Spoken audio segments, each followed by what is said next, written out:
Weather above treeline in the White Mountains is often wildly different than at our trailheads. Before you hike, check the higher summits forecast at mountwashington.org. Weather observers working at the nonprofit Mount Washington Observatory write this evaluation-based forecast every morning and afternoon. Search and rescue teams, avalanche experts, and backcountry guides all rely on the higher summits forecast to anticipate weather conditions above treeline. You should too. Go to mountwashington.org or text forecast to 603-356-2137. And the forecast for this weekend starting April 14th,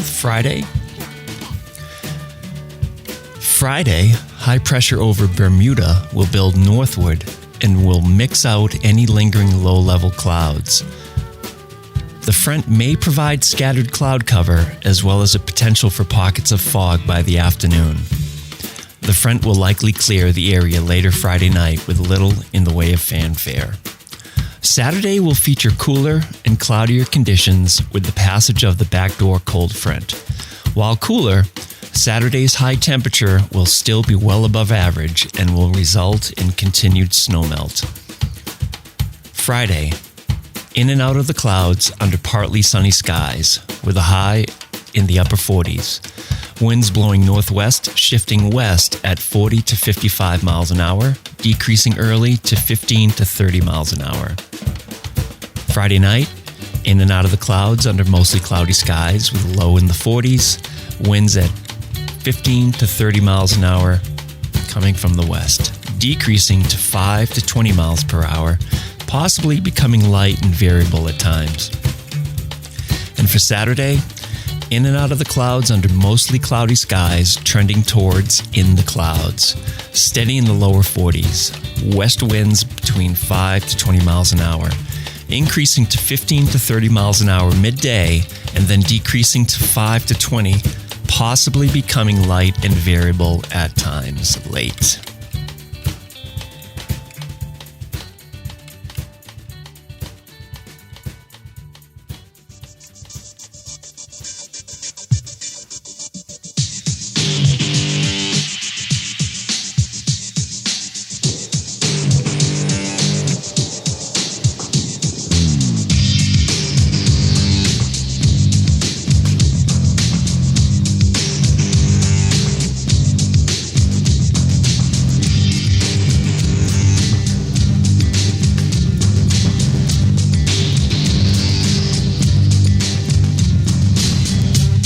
Broadcasting from the Woodpecker Studio in the great state of New Hampshire, welcome to the Sounds Like a Search and Rescue podcast, where we discuss all things related to hiking and search and rescue in the White Mountains of New Hampshire.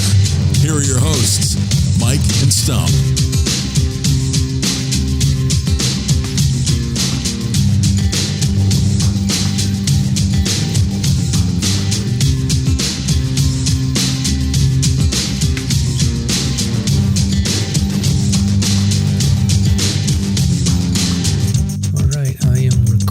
Here, stop. My levels are, I have no idea what it even means that my levels look good. Like, I just pretend to say that so that you'll be impressed with me, but I don't really know what it means. I can hear it usually, but yeah, it sounds great. Excellent. So, definitely sounds good. Welcome to 101, Stomp. 101. Yeah, we're in warm weather. I feel like today was the day where I declared that spring weather is here, summer weather is here. It's toasty upstairs. Yeah. Absolutely. Yeah. I mean, today was amazing. It hit 80 in Lincoln today, which is incredible. Yes.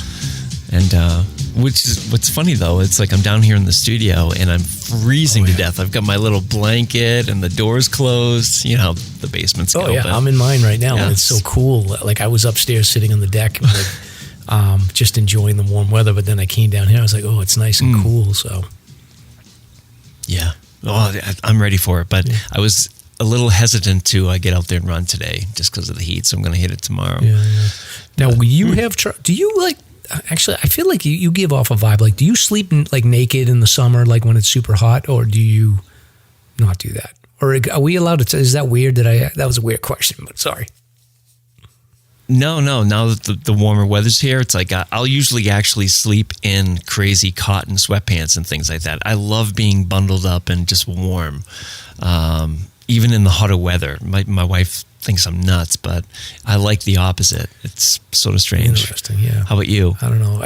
You gave out that vibe of naked sleeper, and I think the reason why I think that is because you told me your dad went to Woodstock, and I think that automatically that makes you a naked sleeper. I don't know why, but just assumed. Yeah, exactly. But I'm going to keep my sleeping routine private. So suffice it to say, I won't lie. Occasionally, sure, but I'm one of the people that like get nervous about a fire in the middle of the night and just getting stuck outside of my home naked, running around. Yeah, no, I get that. I understand that. So this is definitely the weirdest start to a show ever. So Stomp and sleeping naked. But Eastern Mountain Sports. So we did episode 100. We had a pretty good crowd there. What did you think? It was good. What did you think? Did you hear anything from anyone? Honestly, I've heard nothing but positive reviews. I think the content really nailed it. I know it wasn't probably the most typical place for a celebration like that, but we had to say thanks to EMS in some way for all their support. And I think in total, it was a really great afternoon together. Oh yeah, for sure. It was a blast. I actually loved watching the people walk in that like weren't there for us, and their reaction about like, what did I just step into? I know, and the way we were angled, we were literally looking at the door, and the register's like, "What are you buying? Hey, you, what are you buying?" Yeah. So it was so good. Like I knew all the guests were going to be great, but we didn't know who was going to talk for EMS. And Daryl was like fantastic. We got to get him back on. Yeah. I think he could be a future co-host. Yeah, no doubt. No, yeah, he nailed it. He just hit it out of the park. But Ty was great, and Ben and the Alzheimer's crew. I mean, it was just a really nice time. Yes. It was nice to hang out with everybody, and we thank you for coming out, because it really is a nice moment for us. 100 in, and just things are just getting started, I think, which is really neat. Yeah. Thank you, listeners. We appreciate you, but don't give us any feedback. Just 5 stars and listen. What else on the show, Stomp? You got any other talking points, bullet points you want to cover? Oh, I thought the ChatGPT joke segment was a little rough around the edges. Awful. So we're never doing that. When I was editing it the next day, I actually couldn't find any places to put in those bump drum rolls. Yeah. So I'm like, where are the funny points? Yeah, it was like an essay, not a comedy thing. So ChatGPT. Yeah. Yeah, it's really funny. That's the difference. It was definitely written differently. Yeah. One bit of housekeeping that I messed up on is, so we had a little bit of a scheduling change. So I had said the Caroline's segment about Hawaii was going to be this week. It's actually going to be next week. So we've got another segment that we're doing, which I'll cover in the show opener, which you want me to do right now? Sure. All right. So welcome to episode 101 of the Sounds Like a Search and Rescue podcast. This week, we bring you a story of an unlikely friendship and the impressive perseverance of a community of hikers that pulled together to help out a friend complete a single-season Winter 48. So this week, our friends Mike and Tom join us for a segment discussing their approach to completing one of the more difficult list pursuits in the White Mountains, hiking the entire 4,000-footer list over the 3-month winter season. I got a chance to talk with Mike and Tom about their friendship, the planning that goes into a single-season winter list, the support that they receive from all of their new friends, their old friends, and even some strangers. I had a great time talking with these two gentlemen, and I think that you'll all enjoy it as well. All this and some Mount Washington Observatory history, some pop culture talk, planning for a backpacking trip to Yosemite National Park, and a segment about the history of Limmer Boots, which is a legendary local gear company out of Intervale, New Hampshire. So I'm Mike. And I'm Stomp. Let's get started. Excellent. So, all right, we covered the warm weather here. So, Stomp, you've got something in here. A call is out to help repair summit registers. What's that all about? Yeah, there's a Facebook page called the New Hampshire 100 to 500 Highest Mountains.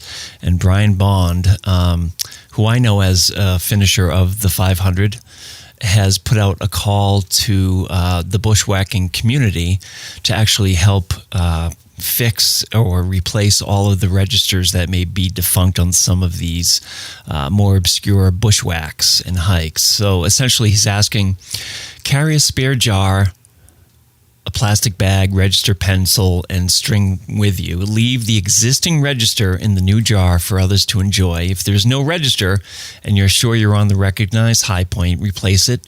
Make sure to write down the peak name, elevation, and the date of replacement.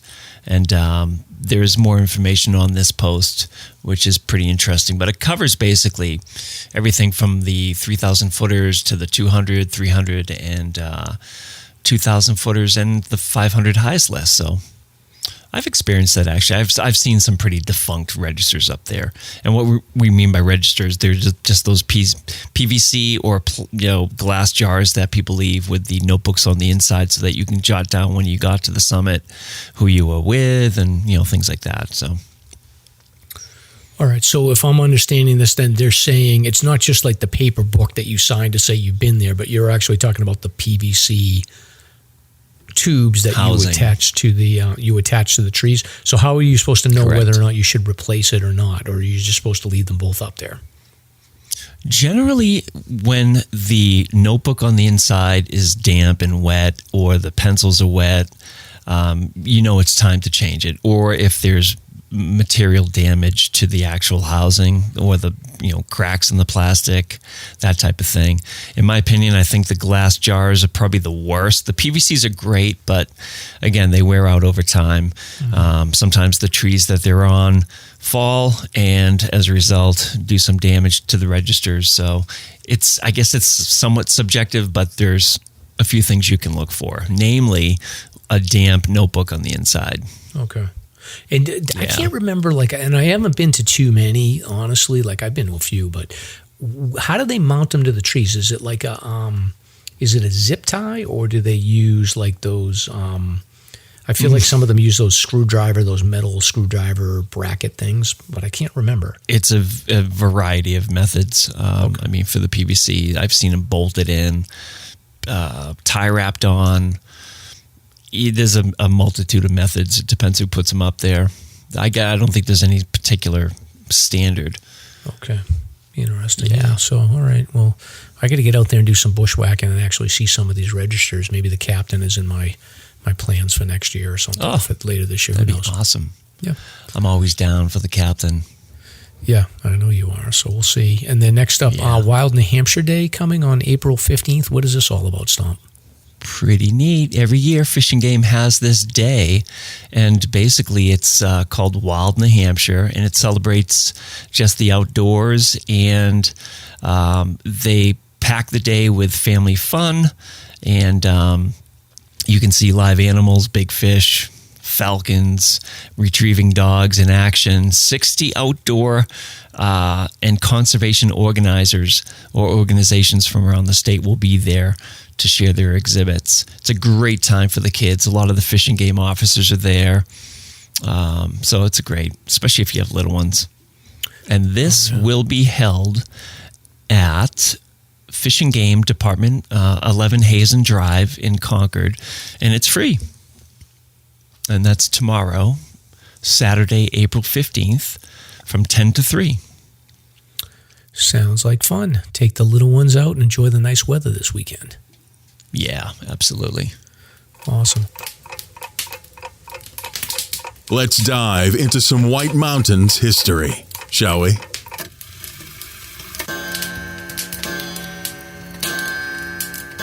So the next segment here, we're going to do a little bit of history about the Mount Washington Observatory, which is known as the home to the world's worst weather or coolest weather, if depending on how you look at it here. But so it's official, like they're one of our sponsors now, right? Yes, absolutely. Yep. People have just heard the intro for this show. So I think that's the plan. We'll just have it sort of open up the whole show and prime people up for their hikes for the weekend. Excellent. And then are you doing any commentary about the weather to give people advice, or are you just doing the higher summit forecast? So basically, I'll be reading the actual ad copy that was provided to us, and then actually read myself the forecast for the next few days for the weekend. Okay. And of course, we're going to have the great Paul Bisson do a nice intro, but that's in the works. So maybe Excellent. in a week or two. Awesome. All right. So a little bit about and I did some digging and you did some digging. So a little bit about sort of the history of the sort of weather observation on Mount Washington. So the observatory officially opened in 1932, but there was a fair amount of activity going on in the 1800s, particularly, there was a lot of like early map makers that were involved in, getting out and exploring the white. So I think like step one was, let's get some mapping and understand the lay of the land. Then you saw a lot of academics coming up, particularly like botanists and people that were interested in forestry and things like that.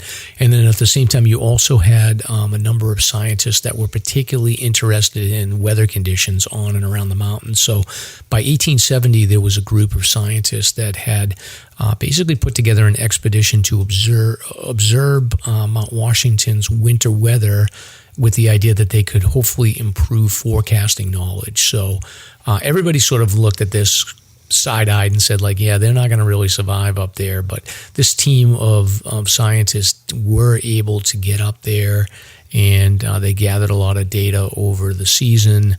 And this data got spread pretty widely across the scientific community and got the attention of what's called the United States Signal Service, which is sort of the organization that started before the National Weather Service. So they did maintain a weather station on the summit up until 1892. I don't know if they were up there every year over the winter between 1870 and 1892.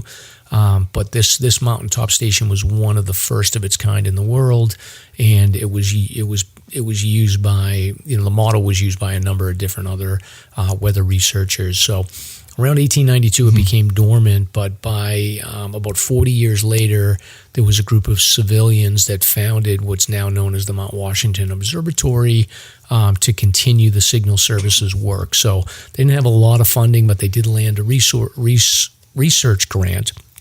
And there was 4 gentlemen that reestablished the station in October of 1932.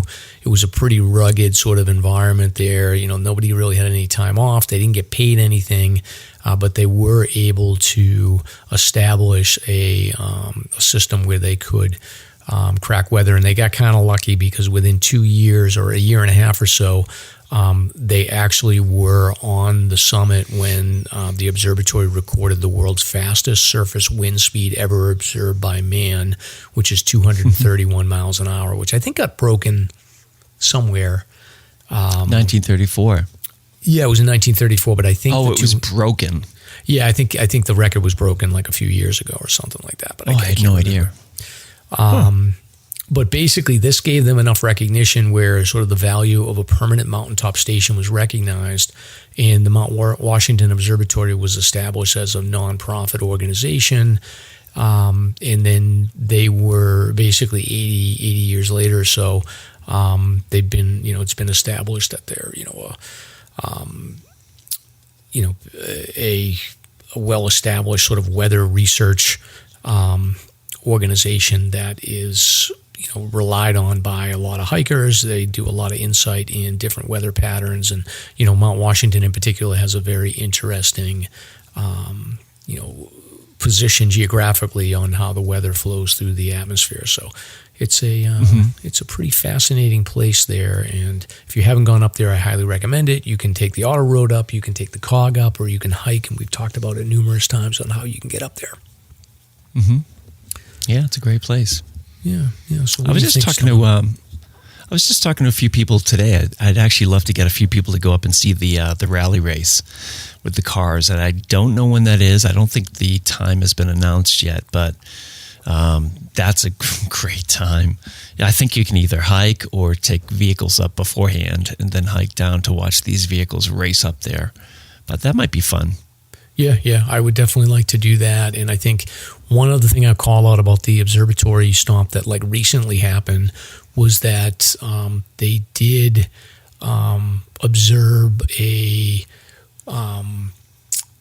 wind chill of 109 degrees below zero, which they think could be the lowest recorded wind chill temperature in the U.S. So there's a lot of places where like extreme weather does happen, but Mount Washington's unique because it's the only place where there's actually people stationed.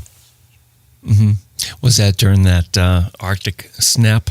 That was that in February, I think. So crazy. It's pretty interesting. Yeah, and I think they're currently busy working on clearing the auto road at this point. There's a whole work crew that focuses on clearing out the sort of the drainage and a lot of the snow off of the road. They have a whole drainage system to ensure that the road doesn't get eroded from underneath. So there's a whole crew that manages that, and I've seen them putting out like some posts on there's the auto road group that does that, but the observatory relies on the road to get a lot of their workers and volunteers up there. Did you see the height of the snow walls on either side of the plowing? It's crazy. Unbelievable. Yeah. I think I know where that is, too. I think that's roughly just beyond 4 miles, where they usually in the winter go up by a different route with the snowcats. But for that dirt section that's now paved, I believe that's the area that really just gets buried. Yeah, it makes sense. I mean, so the auto road in particular, at that 4 mile mark, it sort of hits 4 miles and around 4,000 feet. It's probably like 4,400 feet, and it's right sort of in that area where it used to turn from pavement to dirt before you approach the U-turn. That area there has a number of sort of turnoffs and like flat sections where I would assume there's a lot of snow collection that goes on there, and they can also utilize that to sort of store extra snow if they need to clear it off the roads. Yeah, I think that's the northeast side, so that would make a lot of sense too, in terms of snowpack. Yeah, exactly. It's sort of right when you approach, like that's sort of your first view of the Great Gulf, where you can kind of look right across and see like Madison Gulf to begin with, and then you kind of you head up towards Nelson Crag and Huntington Ravine, where the U-turn is, and then come back into the Great Gulf. So I can't wait to run it. Yeah. Well, yeah, same here. It's going to be great. Yes. Getting a little more confident. Yeah, me too. But just yesterday was the 12th of April. We're recording on the 13th, and that was when they recorded that 231 mile an hour wind at the observatory, and they call it Big Wind Day, apparently. Pretty neat. Yeah, it's so every amazing. April 12th. Very good. So yeah, a lot of history there. Looking forward to the partnership with the Mount Washington Observatory, and we want everyone to make sure they're checking out the Higher Summits forecast and making good judgment when it comes to weather conditions when they're getting out and hiking.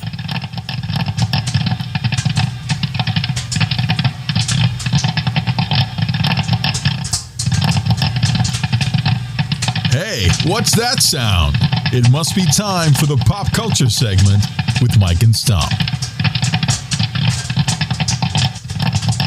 All right, Stomp. Next up is pop culture talk here. So you added a couple of things here. I don't have much to say about this first one, so why don't you cover it?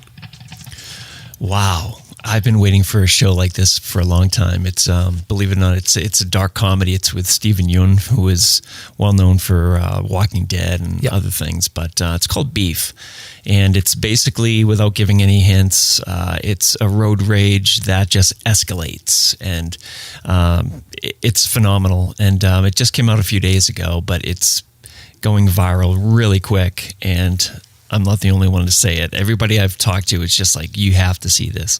So definitely check it out. It's worth it. The first episode alone will just... It's on Netflix. Okay. Yeah, and it's with, I think her name is Ali, either Young or Wong. I think it's one or the other, but she's a comic. And she's the antagonist, protagonist. However, I mean, both of them can be either good or bad in this show, but boy, is it clever. It's very, very funny, too. Highly recommended. So dark comedy about a road rage incident. So I'll check it out because I just finished watching. It's good. What the heck was it? I forget. It's like a fantasy show I've been watching. I can't even remember the name of it now. Sword and something. On Netflix that I just wrapped up, so I need a new series, so I'll watch this tonight. Oh, give it one episode and you'll be hooked. It's so smart. Okay. And then next up here is Amazon's Rings of Power, which was this is the prequel to Lord of the Rings, set in Middle Earth. Amazon, I think, invested, what was it, like $2 billion on this series? And how many seasons going to be? Massive. At this point, I don't even think they could do another one because they're so in the hole for this monetarily, but you never know. The gist of this story is that only 37% in the U.S. of viewers who started the series actually watched the rest of the remaining episodes. And overseas, the completion rate was similar, but only at about 45%. So that's pretty rough, man, for that investment. Yeah, you know what? It's unfortunate, too, because there was actually, like, I stuck with it, and there was some good stuff in the last few episodes. But I think the mistake they made is, like, I think with Game of Thrones, the good thing that they would do is they would do like a short build up, then they'd give you a payout with a really good episode every 3 or 4 episodes, and then they would build up again. I think the problem with this Rings of Power is that they did 6 or 7 episodes of just build up, and you couldn't keep track of who's who, and it was just very confusing. Just too much. Yeah. I gotcha. And speaking of House of Dragons, I think it came out roughly around the same time, so they were competing too. And House of Dragons just dominated. Yeah. Yeah. Other news that's actually not on the script, but matter of fact, my nephew Connor, shout out to Connor, he's a big hiker. He had texted me and said that HBO just greenlit a new series for Game of Thrones. So they're going to be bringing Dunk and Egg, which is a prequel series based, I think, about like maybe 100 years, 80 years before Game of Thrones, and it's based on Aegon Targaryen. So it's another sort of Targaryen family story, but it's sort of about Aegon Targaryen, who is Aegon IV, who had basically gone out on his own to become a squire for Sir Duncan the Tall. He was originally a hedge knight, and it's a whole story about the early adventures of Aegon Targaryen being sort of pretending like he's a commoner as a squire to support Sir Dunk. So it's going to be awesome. There's like battles that go on. There's all kinds of like sort of politics, romance. It's going to be great. It's amazing. All right, Stomp. So next up, I picked this one up too. You have something here. So Joe Rogan's podcast issued a warning after an AI version of his podcast surfaces. So somebody took Joe Rogan's podcast, and I don't know, they fed ChatGPT a bunch of stuff.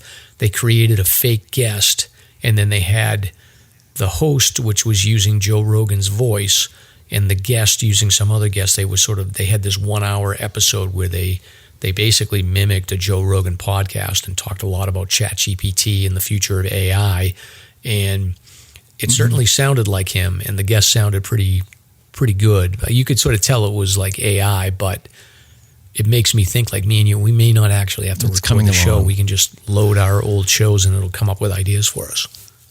Yeah, for sure. I think it was a big flex on the ChatGPT. The person that they interviewed was actually somebody associated with the company, but I found it pretty impressive because I remember about a month or two ago, I was listening to some deep fakes of Joe Biden and a few others that were pretty good, but obviously they were, aside from the content, they were just not quite right. And this has come miles ahead of what that was a month ago. And the only thing that gave it away to me as somebody that just listens to audio and things like that would be the pacing, just the starts and stops between sentences and topic changes and the emotional inflection. I still think that that's the dead giveaway for these deep fakes, but it's getting pretty amazing listening to this stuff. It's very convincing. Yeah, it's impressive. I mean, I'm scared. I think that once you start losing the ability to determine what is real and what is fake, I think that society ends up going into places that are probably not going to be that good. So I feel like we've already sort of lost faith in a lot of the institutions that we used to rely on over the last 20 years or so. We seem like we're a little bit more politically divided than I can ever recall us being. So it's a little bit scary to sort of inject these ideas of deep fakes and AI. If somebody starts applying this stuff to like political races and things like that, like it could get scary pretty quickly. So, and this stuff is moving fast. Like you're saying, like, okay, a month ago it was bad, now it's like good. It's a little scary. So everyone calm down. Don't trust anybody. Don't believe anything. Except for us, because yes, we're the real deal. Exactly. I think. Yeah. Oh, maybe we're AI. I don't know. CS Instant Coffee. Zero waste instant coffee that comes in compostable packets. Perfect for the trail and home. Each packet makes about 20 ounces of coffee, so you can take one of them on an overnight trip, and it makes 2 pretty good sized cups of coffee. Bring it in your backpack, find some hot water, and you're good to go. Learn more by going to our show notes or Google CS, that's the letter C and S, Instant Coffee at csinstant.coffee. Hey, this was really cool. At the EMS show, we had a ton of new stickers. So basically, we have the new traditional logo at 4 inches, which is phenomenal for a car. We have the smaller, 3-inch sticker for 2 water inch, bottles? 2 inch. You got the small ones. Okay. Yeah, 2 inch ones. Yeah, and these new 1-inch ones, which are basically, I think they're fall and winter colors, but they're great for, say, the back of your cell phone and other places. So you can get those at Ski Fanatics and, of course, Spinners in Andover, Massachusetts off Dascombe Road. And if anybody out there is interested in promoting your service or business or whatever, just let us know and we can give you some advertising options. We do have a couple coffee donations this week.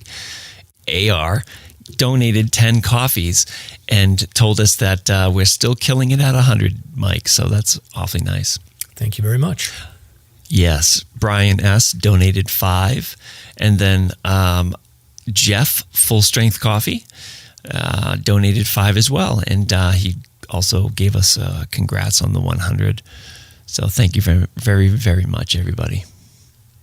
And it's been a little while, but I just wanted to say thanks to our supporter at Reckless Brewing. We've been there so many times, and we'll see you there this summer for different events that are coming up for the 48 Peaks and whatnot. So a special thanks to them, where you'll enjoy the best food, craft beer, and fun just 15 minutes from Franconia Notch, many 4,000 footers, and less than 10 minutes from the 5 Corners. All right, Stomp. So recent hikes here. What do you got? Anything good? No, just been training. Yeah, last time I was out was Goodrich Rock with Nobby, but I have not made it out. We're hoping to get out Sunday to maybe Monroe, depending on the weather, but we shall see. But yeah, most of my effort's been trying to get up these hills. It's just going good. I feel pretty good about it. I'm doing like 3.5 miles uphill with maybe 1 or 2 stops just to suck in some air, but otherwise I'm gaining. Have you been out? Well, I went to South Moat before EMS, South and Middle Moat, which was fantastic. Yeah. I mean, that range is just amazing. But other than that, I haven't been out. I'm not going to be getting out this weekend. I got a little travel planned. So I think my plan right now is I'm going to look sometime soon. I'm going to close out the Belknap. So I got to do like the northern part of that range. So I got to get Gunstock, Belknap, Piper. I don't know. I got like 2 or 3 of the middle peaks to get done, and then I'll basically have enough to get the patch. I'll finish all the summits there. So I'm looking forward to doing the Belknaps. I think we're going to have a big melt over the next 2 weekends. So once I get back at it, it'll be pretty good conditions, I think. I'm looking forward to getting back into my trail runners. I'm looking forward to getting back into my day hike pack and lighten things up. So I'm pretty pumped about that. Yeah, that's pretty cool. We'll talk about boots and trail runners in a few minutes. Yeah, exactly. I think the other thing that's been keeping me busy is my friend Tom landed a permit to go to Yosemite. So we are heading out there in September for like a 5 or 6 day trip. We got a trailhead permit, and then we're going to be hiking Half Dome. So I'm going to be going to, I guess, like the main village. We're going to stay there one night. Then we got to figure out a way to get to the trailhead from the main village, and then we got to camp in the wilderness one night. Then we're going to be camping in Little Yosemite Campground, which is below Half Dome. We're going to go up Half Dome one day, and then we're going to hike around that sort of like valley. And, I don't really know what the plan is, but it looks amazing. I've been watching a ton of videos, and, I'm going to make sure I have my CS coffee for the mornings. I'm going to make sure that I get a new sleeping bag, and I'm already planning on my packing. I got to decide whether I'm going to take my hammock or whether I'm going to use a tent. So I'm very busy planning right now. That's exciting. Yeah, that's really cool, Mike. Yeah, so we'll have some good content there, and I'll take some videos. But that's it. So we'll get some more hiking in, and then Stomp, I think you got notable listeners.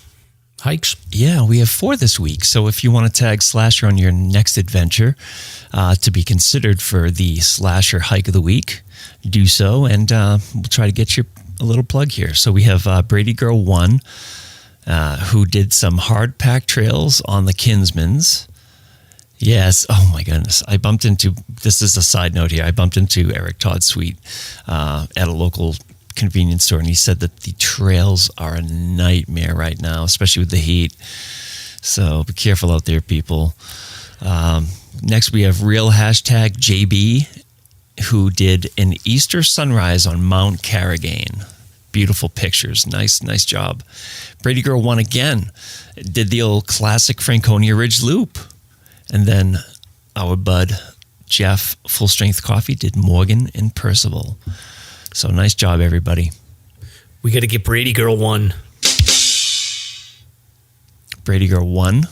Well, you got to get Brady Girl. So you need to give a listener hike of the week to Brady Girl. So you have to give her. Oh, she's the winner. Even though she.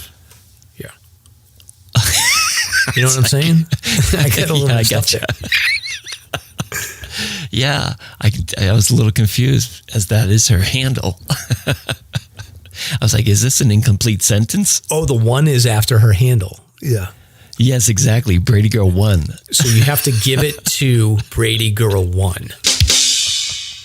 Oh my God. All right. Is this going to be a badump or what? I don't know. You're the editor, so. It might be.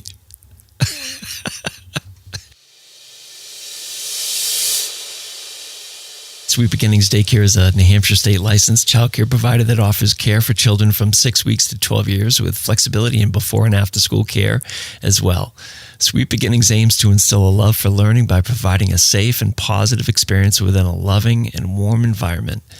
Sweet Beginnings believes this is a good foundation to teach children in order to prepare them for their future.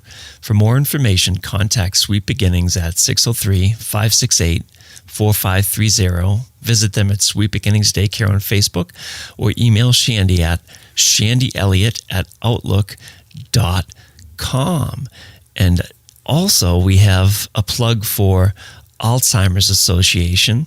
'Tis the season. This is really starting to gear up here.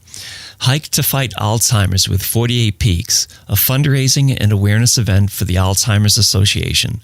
Join 450-plus hikers this summer as we hike New Hampshire's 4,000 footers, or create your own hiking adventure from a 52 with a view to a Prezi Traverse, or climb your favorite mountain. Together, we will paint the mountains purple and raise vital funding to advance the care, support, and research efforts of the Alzheimer's Association. Visit alts.org/48 Peaks to learn more.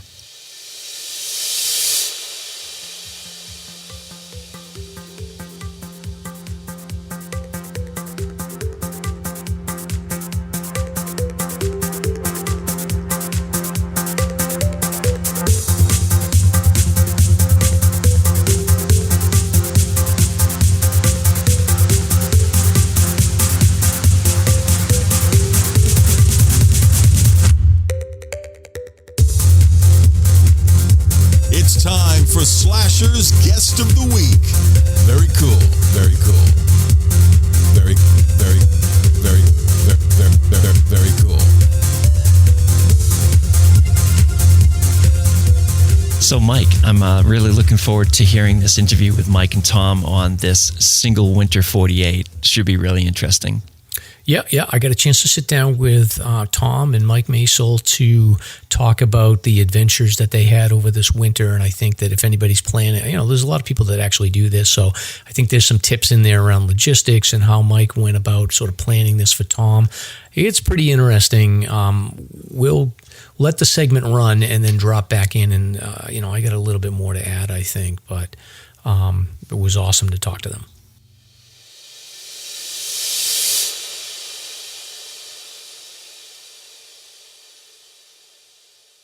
All right, so we are here with Tom and Mike. Are you guys ready to do your first podcast? Yes, sir. Excellent. So for the audience and for listeners here, just a little bit of quick background before I start talking with Tom and Mike. Tom and Mike have recently completed a single season Winter 48. Tom is 70, so that's impressive to keep rolling. You know, Mike's a young guy, but I'm still impressed with his single season Winter 48. And anybody that can do it is impressive for sure. So we wanted to have both of you on to sort of talk about your story. I know that, you know, you guys have developed a good friendship over the years and that you had a whole sort of army of supporters and people that helped you out to get through this process. And for the listeners, I think this one's a little bit unique because one of the things I found out about Tom is that most people that will do a single season Winter 48, typically they'll come at it from an angle where they've already completed all their 4,000 footers and they have sort of a deeper background on list hiking. But I think, Tom, in your case, and we'll talk about this in a little bit more detail, but in your case, this is the first time you completed the 4,000 footer list, right? That's correct. In the winter, of course. In early years, I've climbed a handful of them. And I say the early years, it was tough to remember what was on the top of the summit. And I would ask Mike and I'd say, oh yeah, I think I've done this. But it was only a handful. From a strategy perspective, Mike, it's a lot easier for me to get people to agree to do things when they have no idea what they're signing up for. So that was helpful. Exactly. So you sort of got him to jump right to the front of the line and just say, like, I'm going to take you on this thing. Don't worry about it. Don't focus on the details too much. I'll take care of that piece. Exactly. What's the worst that could happen? And that's exactly what he did, Mike. I just showed up and put my pack on and he pointed and he said, stop walking. And that's how that went. That's impressive. So before we get into a deep dive on the single season Winter 48, Tom, can you give a little bit of background about yourself? So you originally were like a sort of a big mountaineering expedition person going back to your younger days. So can you talk a little bit about your background with hiking and expeditions? Yeah, the early background, I didn't do too much hiking, Mike. As I got older, I was intrigued with rock climbing. And one of the guide services back then, a local where you guys are, was Charlie Townsend, and he helped me. He taught me how to rock climb, and then after that, we went into ice climbing, which I absolutely loved, and then it just led to mountaineering. And I was fortunate enough to be on a few expeditions on McKinley, or Denali, as it was given back. Had only one summit, but I've been on the mountain itself 6 or 7 times. At different altitudes, we'd have to bail. And I had the opportunity to be on Rainier 5 or 6 times with 2 summits. And I just love that type of climbing. And I remember when we would do different hikes with Mike on this quest of 48 4,000 footers, every time we came to a steep section, my mouth would just drool because I just love that mountaineering stuff. It was a good time. Interesting. I'm curious about Denali or McKinley. When you're on those big expeditions and you've invested a lot of time and presumably money, how does it work when I'm assuming you're in there with like 3 or 4 other people, or you've got a team of people that you're working with. What's the process for deciding go, no go, and when you bail out? Is it told to you by a guide, or are you all working together to make that decision back then? Well, a couple of times I worked with a lead guide, and of course he made all the decisions. And subsequent climbs, it was myself and maybe 4 other people, all depending. And you want to be careful how many people go because you're talking about a rope team. You're going over glaciers. You want to make sure everyone knows how to rescue someone that falls into a crevasse. So we'd have many training sessions before we even got on the mountain. And after being several times on the mountain, you almost can tell when it's you wake up in the tent and you say, okay, we're going today, or it's another day in the tent. But keep in mind, there's got back then there was no internet, no cell phones. We did have radios, and there was always several expeditions on the mountain, higher, lower, and we were able to radio different expeditions. How was the route coming up the Hilton Glacier? How's the weather up there? So that was a big determining factor and a big help. So all the expeditions worked together, and we kind of knew what was going on higher up the mountain. Interesting. And then when you were figuring out what gear to use and new products and things like that, you didn't have the internet to figure anything out. So I'm assuming word of mouth and then looking at gear guides. How did that all work? It was mostly out of catalogs. It was mostly making phone calls off the phone call in your home. There was no cell phones. There was no internet back in the times I was on McKinley. A lot was calling the ranger station, 2 weeks ahead of time. How's the weather going? What's it been like? Everything was word of mouth, calling people who have just come off the mountain. There was no quick answer like you have today. Like the forecast is a good example. We'd have to call people and ask about the weather, what it was like the last few days. So that was a big thing, trying to communicate with anyone you could to find out everything about the mountain. Today, all you have to do is look on mountainforecast.com and you've got your answer in seconds, So that was the big change from back then to now. Interesting. And then you've got an extended amount of time that you need to commit to being on these big expeditions. So how did you manage that with your work and then your home life? How do you free up? Because I'm curious, because I don't think I could ever swing that. Well, with work, I was very fortunate. The work I was in, I would get 5-6 weeks vacation a year, and I would just bunch them together and do the expedition. Because an expedition on Denali it could run between the minimum 3 weeks and the maximum, or you could spend 2 months. The time we did Summit, we had gone up the west side of the mountain and came down the north side, down the Muldrow Glacier, crossed the McKinley River, out to Wonder Lake, and that was a 5-week expedition. Wow, that is amazing. And my wife, she was my number one supporter. I mean, she knows I love climbing. She was happy when the big mountains kind of okay, I'm done with that. But during this quest with Mike, she was my big supporter. Go out and exercise. This is good. If you don't get them all done, that's fine. But when we came down to the end with the trophy in sight, she'd be the first one to get me out of bed at 4 a.m, get dressed, and head up north to Mike's. So she wanted. So she was working with. So your wife was working with Mike to get you moving then. Oh yeah. So it was great. I had support all the time, from inside the house and outside the house.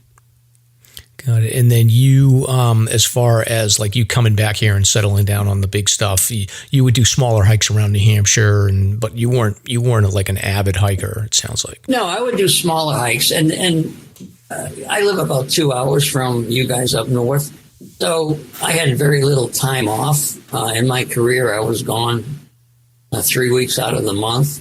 As I became senior, I got a lot more days off, but. So the time at home was limited, so I didn't really get to hike much. I'd go up Mount Major, and then when I started, I would go up Mount Washington, 150 times anytime I could, and up Pinkham Notch, up Lion's Head, and I think we discussed this, that I didn't even know there was a backside of Washington until I met Mike. Actually, I have a running joke that Tom thought there were only 2 mountains in all of New Hampshire. That would be Mount Major and Mount Washington. So we've expanded his horizons a little bit, Mike. Very good. I'm impressed now. So we got to get him to do the 52 with the view list next. That'll really blow him away. Hey, he's looking for new suggestions on things to tackle. So send them in. Okay, I like that idea. So Tom, did you stay in shape, or did you have to, I'm assuming you had to work your way into sort of winter hiking shape for this project, right? Well, we all know that every exercise is muscle specific. I've always been active, Mike. And during the summer, I sign up for at least 5 sprint triathlons, not the big ones. And the reason why I sign up for so many, I want to make sure I stay in shape between them. However, again, muscle specific, when the tri season is done and I'll put a pack on and go climb Mount Major, I'm in pain. It's just a different thing. And Mike was so strategic. He would start off with what he calls easy.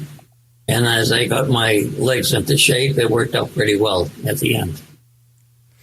So you had to fully trust him that when he said, like, I'm going to start off easy, you're not giving any input. You're just going along with it. Oh, he would say, exactly, Mike. We're going to do this, Tom. And a lot of times he'd put a comma with there, and I don't want any back talk. Tom's input was more along the lines of how he was feeling. I'd ask him a lot of questions about what your energy level's at. I don't ask people, like, how are you doing, and let them tell me I'm doing fine. I usually ask them, like, my question to Tom is, pretend that you're the battery meter on your cell phone. Tell me what percentage you're running at. And that's what I use to get a much more specific answer out of people. So, yeah, that's good. That's good. And Mike, you are a professional guide. So can you give a little bit of background on your sort of the work that you do and your background in hiking and your connection to New Hampshire? Sure. I work for Red Line Guiding out of Intervale, which is a little hamlet just north of North Conway. I have worked for Red Line for 3 or 4 years, I believe, at this point. I grew up in New Hampshire. I was born in Cape Cod, but my family moved up to the Lake Winnipesaukee area when I was about 5 years old, so I definitely consider myself a New Hampshire kid. Played mostly traditional sports for most of my life. I played baseball, basketball, soccer in high school, and then that sort of transitioned into rec sports leagues, indoor soccer, softball leagues with my friends, stuff like that. And then in my 30s, I started to hike a little bit more, but it was mostly just a fringe thing that I did once in a while on the weekends. It wasn't like, I have so many friends now that went for a hike one day and they got bit by this hiking bug, and the next thing you know, they had knocked out their 4,000 footers in like 3 weeks. That wasn't me. Took me, I think, 5 years to knock out my 4,000 footers. I think I gave myself another like 3 or 4 to do the New England 67. And I just kept sort of branching out further and further. In my career, I worked for a very large insurance company. So wasn't exactly the most wasn't the most exciting job in the world, put it that way. Yep. And eventually hiking became a bigger and bigger part of my life. And I was able to sort of downshift my career and took a shot and asked Mr. Cherim if he'd give me a chance to be a guide. And thankfully he was gracious enough to say yes and take me on as an intern and kind of allow me to learn on the job. So I've been learning a lot ever since. Here we are. Great. And then as far as working as a guide, you get to know a lot of people, and your network is probably pretty big, which I think helped with this particular project. But can you sort of talk about, I guess from your perspective, sort of the changes that you've seen over the years since you've been working as a guide? Like, have things changed? Have people become more knowledgeable? What is your perspective on the culture of the whites? Yeah, I mean, I can use myself as a pretty good example. I think when I started hiking, the Facebook groups weren't a huge thing yet. There wasn't a lot of readily available information out there. There was like a forum called Views from the Top that had some good information, but you had to be able to find that first, And one thing that I think a lot of people get into trouble with is, like, in the theory of unknowns, you have things that are known unknowns, like the weather. That's a variable that you have to account for it, but you're not always sure what it's going to be. I think when bad things happen, a lot of times it's the unknown unknowns. And those are the things that you weren't even aware that you needed to know about in the first place. So for me, it wasn't like I was a Boy Scout or an Eagle Scout or anything like that.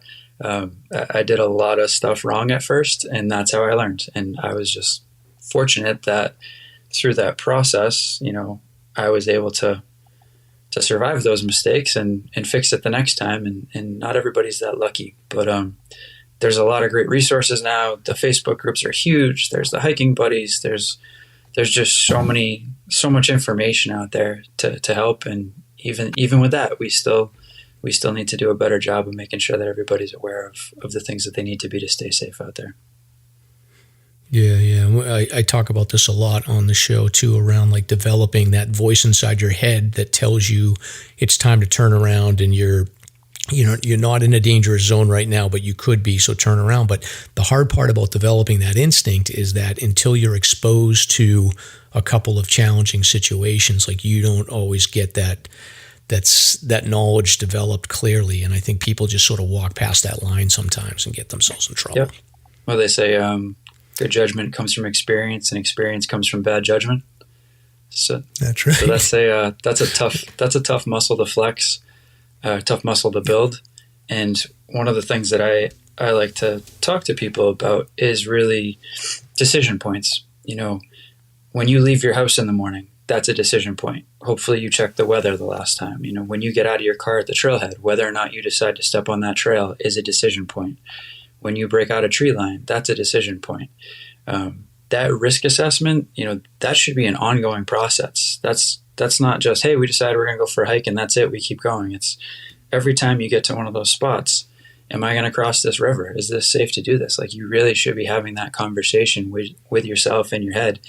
And every time there's new information, you need to take that into account. And that should go into your process for whether you continue or whether you adjust your plan and head back.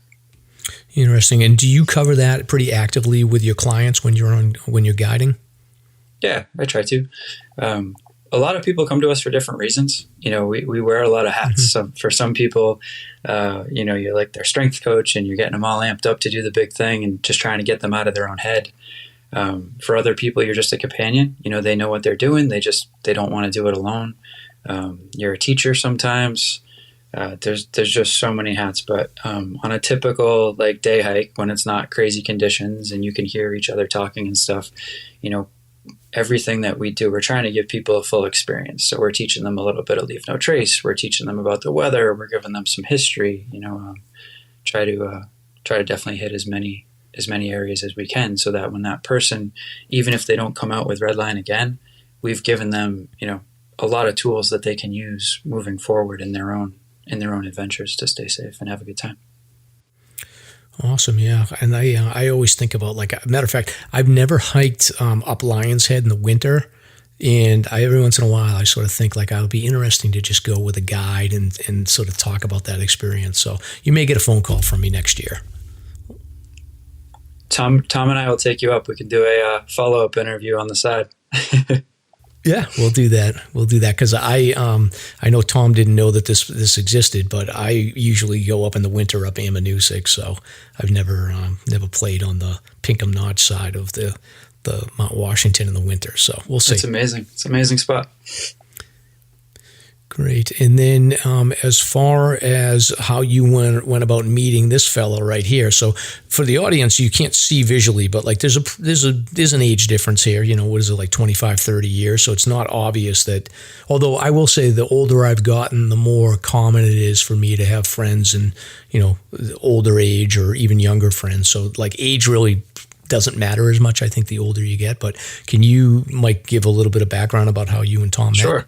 It was actually, I think it was my dad's birthday. It was December 18th, probably like 4 or 5 years ago. And I was spending the day with my father, but I wanted to get up and stretch the legs real quick. So I went over to Mount Major after breakfast, and I took my usual route, which I believe is the orange or the Boulder loop. And there was this handsome gentleman up at the summit, and he asked me if I would take his picture. I'd later find out that's kind of his thing. He's sort of a diva. He has to have his picture taken 24/7. Okay. But I said, I'll take your picture, but you need to tell me about your pack.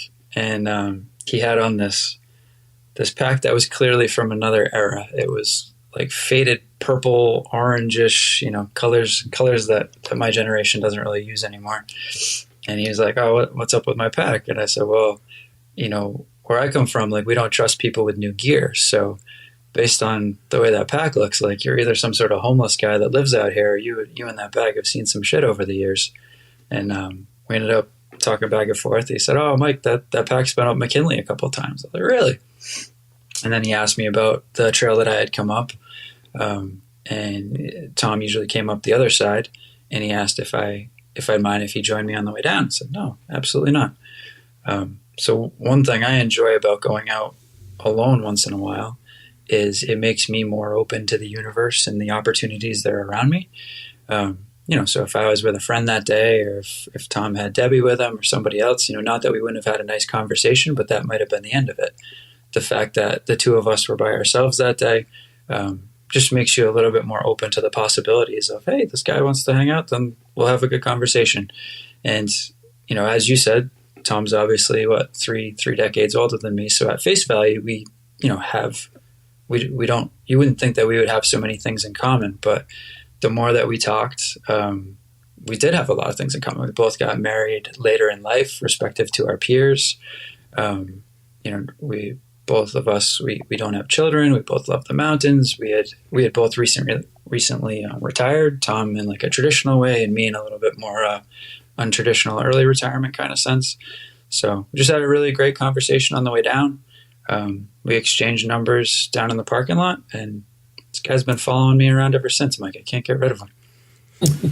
Interesting. So, Tom, were you like, this guy's never going to contact me again? He doesn't want to hang out with an old guy like me? Or what was your perspective on meeting him? I actually I didn't lose it. I wrote his number down, but I couldn't remember his last name.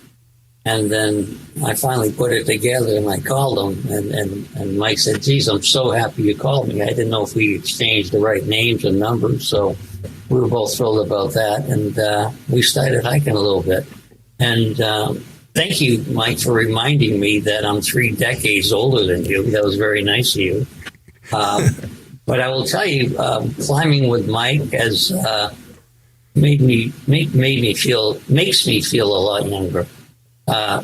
I feel 25 when I'm around Mike. We would banter back and forth, and as if I was 25. And now and then, one step in front of the yard, your mind wanders.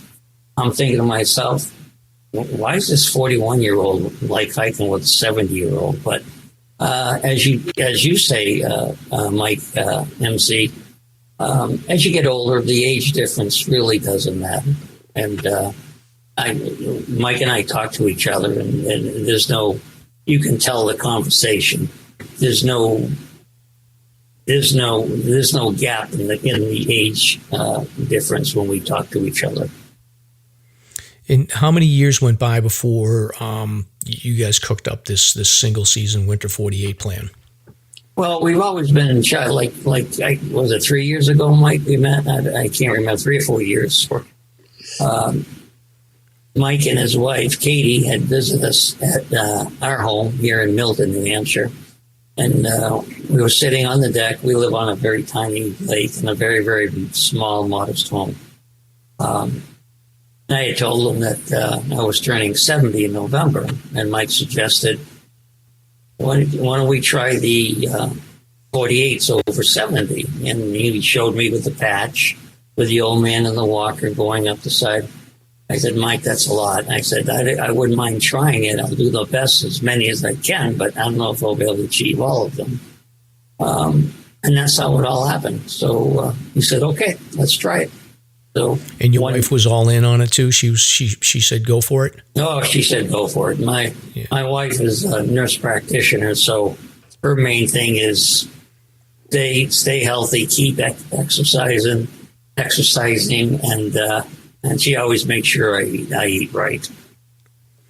However, that being said, I could come in the house, the refrigerator is chock full, and there's nothing to eat. So that's how healthy she makes me eat. Well, I guess it got you past the finish line, so it works. And you know what I mean. I mean, there's no calories in the refrigerator. You know what I mean? Yeah. There's I guess it worked. There's right? 4 different kinds of spring mix in my fridge right now. Yeah, and I remember I'm trying to lose some weight for the Mount Washington road race, so I feel both of you guys right now. And I'll tell you, Mike, I remember spending a couple nights at Mike, and he was so gracious having me over all the time. And I remember Katie asking, what would you like to drink? I said, do you have Diet Pepsi? It's like both of them went, oh my God. Like I thought I did something horrible, Mike. I guess that's not allowed in their house, So So every time I go up their house overnight, okay, that's on my checklist. 6-pack of Diet Pepsi. Yeah, bring a stash for yourself. I'd like to apologize on behalf of my family. Apparently, I owe Tom an apology that we don't drink Diet Pepsi for breakfast here at the Maciel household. That's right. I remember one morning Mike had made me oatmeal. He says, well, what do you want to drink? I said, well, there's a Diet Pepsi in there, isn't it? He couldn't get over the fact that I have Diet Pepsi with oatmeal. So I don't know. It works for me, Mike. Well, he paid you with Diet Pepsi and got you to sign off on this plan. So it's November, it's your birthday. And then, us hikers have this weird, okay, we got to, start the day of, the first day of winter at a certain time and then finish by a certain time on the last day of winter. So before you started the first hike and you were looking at this project, and I know that you had an incident at your house, but was there any other trepidation or were you were just down for it after committing, right? Oh, once we started, I was committed. I mean, I have a part-time job now that I give them 1 week a month. I even told them, take me off the schedule for the next 3 months. And that helped. But there was no hesitation. Once we started walking, I was in for it. Got it. And then right before you were gonna start, you had an issue with your house, right? Yeah, I guess 2 days before Christmas, we had a very, very bad windstorm. And I'm guessing we had a microburst that had come up from the south side. And it had taken out a 200-foot pine tree that split the roof in half. So, and we live in a very modest home. So when I say upstairs, it's just a small bedroom. And it just about broke the roof in half. And so construction actually just started a few days ago. But the last few months, my wife and I have been living downstairs in cramped quarters and living the life of vagabonds. It's the worst time of the year too for it, right? Because I'm assuming they must have sealed the roof up at least so you could live in the house, right? Well, that was an important point, Mike, because I thought the season was over. I said, "Oh, Mike, this is what happened. This ain't going to happen." However, the contractor, they came over and sealed the house up for the winter. And he says, "Tom, there's no way I'm working on this roof in the winter months. We're going to wait till the weather breaks." And my wife said, "Well, Tom, there you go. There's no reason for you not to hike. You can't do anything. The house is secure for the winter." So she said, "Get your pack on and get up north." Well, it probably worked out well for her too because you're getting out of a cramped quarter as well. So oh yeah, this part-time job I have, Mike. My wife gets so excited when I come home after being away for a week, and she gets so excited when she sees me pack again. Yeah, I understand that. I know when I started working remote because of COVID, for the first week or two, it was great, and then I quickly wore my welcome out. So Exactly. That's the way it goes. All right. So logistically, I don't know who wants to comment on this, but what was the first couple of hikes? So you got to start slow. You got to get your hiking legs going because you're not doing a ton of 4,000 footers. So what are the first 3 or 4 hikes? Do you have those listed? Yeah. So what we had planned out, as Tom started to get more excited about it, he cooked up this plan where we were going to go up and stay at the Highland Center for a couple of days and try and get ourselves off to a real good start. So we knew that winter began at 4:47 on December 21st. So that day was kind of shot. We're not going to go out there at night at that point. So Thursday we planned to do Tom Field and Willie, and then we're going to stay at the Highland Center that night. And Friday we were going to go back out and do Pierce and Eisenhower and maybe Jackson, depending on how things went. So we were able to do Tom Field and Willie, and then that's when the storm was rolling in. So before we even knew that, Tom's house was going to get hit or everything else, we cut that trip short right off the bat because of the storm the following day. And, obviously we just talked about how that went. So we had the holidays, and then we came back for the Hancocks on Thursday, December 29th. And it was just Tom and I. And the Hancocks are steep, so I told him to bring his ice axe because he that's his tool of choice. So, he likes having that. That makes him feel comfortable. We put him into mountaineering mode, which usually puts him in a pretty good mood. And Tom brought a new pair of hiking boots that time. He had a different pair of boots that he wanted to try out. And I don't know if you remember, Mike, but the Hancocks in the beginning of the winter season were like horrifically bad for trail conditions. That day kicked the crap out of me, and poor Tom, like the boots in his feet. I just remember we got to the top of North, and he's like, I gotta do something about my feet. And I have a joke that, you know, if Tom's feet were a car, they'd be an old jalopy filled with like Bondo and duct tape and everything else. And usually when I look at my friend, like Tom's just my friend, he's a badass. He's the old mountaineer. He does all this stuff. That day, like that was one of the first times I ever looked at him and been like, wow, like he's 70 years old. Like, I don't know if I can do this to him, because that day just absolutely kicked the crap out of him. So that was a tough day for both of us, but we did survive it. You know, what's tricky too is the Hancocks is typically, obviously like going up the North Hancocks is always a brutal hike, but generally that's a nice starter hike because you go in for 4 miles or so. It's pretty flat. Yep. You just go up 3/4 of a mile and then you butt slide down the south. And between the rain, the snow, the ice, and people bare booting it had turned into that weird kind of curved trench where you just, the whole day, your ankle's just flexing and I mean, like I said, it beat the crap out of me too. So that was a tough day. May I add something here, Mike? Sure. After the Hancocks, my feet were a mess, blisters. Stupid move by wearing brand new boots. But when we drove off in our separate ways, I was so determined. I said, this is crazy. I went right to REI and I tried on 7 different pairs of hiking boots. And I wanted to do it then while my feet were swollen from the day climbing. And it took me, I was there for 2 hours. It took me 7 pair to come across a pair of boots that I just love. And that from that point on, that made the season. But I was determined. I could have gone home and said, this isn't for me. And I said, nope, I need to fix something on my feet. So I was determined. Got a new pair of hiking boots, and they were comfortable all winter long. Yeah, that was a game changer. Yeah, once you find a brand that works for you, don't ever change. Right, but I had a tough time transitioning from a mountaineer boot to a hiking boot because all my experience in the winter was using mountaineering boots. And I had some old Koflak boots, old plastic boots that were great, but I knew I had to upgrade to a better mountaineering boot. But your feet change over the years. I went from a narrow foot to a wide foot. So it finally hit me that, mountaineering boots just don't like you anymore. So I went to a hiking boot, and that made the difference. Wow. So first week is tough. Mike, did you guys take any breaks after that, or were you like, let's keep going, or how did it work as you got into January? One of our strategies right off the bat was that we were going to try and make it as easy on him as possible in terms of the trail conditions. And knowing that he and I both have a lot of flexibility in our schedules, to start with, we set aside like Mondays and Tuesdays because we figured everybody would be out on the weekends. The trail conditions would be nice and clean for us as long as the weather played along. So the start was kind of, we'll do Monday, Tuesdays.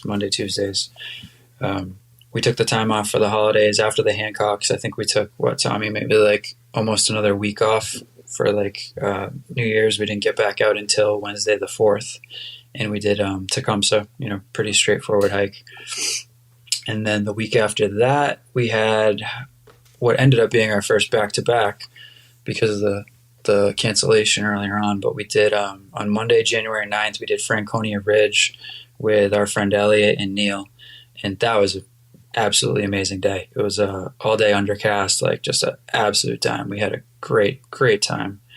And then ran it back the very next day. Tom and I went out and did Eisenhower, Pierce, and Jackson. And just, again, like those 2 days back to back were unbelievable, like incredible, beautiful weather. I think we ended up sitting on, Tom, what were we on top of Eisenhower for maybe like 20 minutes, 30 minutes, didn't even have any coats on. Like that's how nice it was that day. No wind, sun was shining. It was gorgeous, gorgeous. And Tom was cruising that day. So like when we got down from Eisenhower, Pierce, and Jackson, I was like, you know what, buddy, if you can give me that effort and that speed, like, in those conditions, we can do this. Like, we can get some of these longer hikes done, and I have confidence that we can knock this out. Awesome. And then Tom, slowly, like you guys started interjecting like other people joining you on these hikes. You were wearing the Hawaiian shirts. I know Mike was getting some of the word out on social media, which I think probably is a good, I think from what I'm reading into this, and Tom, you can correct me if I'm wrong, but like you've got a mental toughness around understanding. I'm guessing you probably have a high tolerance for discomfort based on your background in mountaineering and whatnot, but it sounds like everything is kind of setting up where, you're putting the pressure on yourself, plus you want to you want to do this for Mike and your wife, and it sounds like you collected a whole bunch of either old friends or new friends along the way. So can you talk a little bit about how new people started getting interjected into these different hikes that you guys were doing? Because it wasn't just you two. No, well, I'll tell you. At first, it was Mike and I going out, and a good friend of mine right back here at home, Elliot. We would go out, the three of us, and Elliot wouldn't be on a lot of them based on his schedule. But it'd be Mike and I, and then 2 weeks later, it'd be another person, and then later in the week, it'd be two more people. It's almost like by the end of the year, I felt like Forrest Gump. Remember when he started running, and he'd pick up a couple people, and it was awesome. And I remember on Carrigan on the finale, and I wore a Hawaiian shirt once on Kinsman, and Mike said, "Hey, that looks pretty good," So Mike started to wear one, and I remember on the finale going up Carrigan, I had just turned a switchback, and I was leading the pack. Everyone wanted to make sure I was out front, and I remember looking down on the folks that had not made the switchback yet, and I'm looking at a string of Hawaiian shirts. And I just thought that was so cool. And there were so many people came out to support this quest. And Mike is a genius with the media. I mean, he's got a journal. He writes phenomenally. What's your degree, Mike? In journalism? He's got a degree in journalism. And the way he writes, he just invites people that just can't wait to join us when we do this. So I think his media gift and his way of he has a knack for getting a crew together. And by the end of the season, it'll be my privilege if these folks allow me to call them my friend. Wow. And then when you're injecting new people into the hike, I'm assuming that there's some basic rules, and I don't know, both of you can comment on this, but like basic expectations around like, hey, we're all going to stick together. We're all going to focus on, going the same pace as Tom or whoever happens to be the slowest hiker or whatever. Can you talk a little bit about, like, did you have any problems with that, or was it always pretty easy to just sort of set the ground rules? I call it the Tom contract, Mike. Okay. So when I'd get somebody to so we'd be like, yeah, I want to join you guys. We'd like, tell them when we're going out. I'd be like, all right, you have to agree to the following contract. The old mountaineer hikes at 1.5 miles per hour. Okay. The old mountaineer sometimes tells jokes that are corny and old, and he'll be chewing on a cigar and all this other stuff. But for the most part, it wasn't a concern for people to keep up. As safety is usually at the forefront of everything that I do. Like, I'm a big safety guy, like to take care of the group, stuff like that. It got a little bit trickier towards the end, where it was some harder hikes and more people wanted to be involved. So I had to have a couple conversations where I was basically just asking my friends to like self-select. If you don't think that you can do this day, please don't be the reason that we have to turn around. Or in a couple of cases, I was like, hey, like if it was someone who's probably like a little bit more external or more on the fringe of my friend group, I'd be like, hey, here's the deal.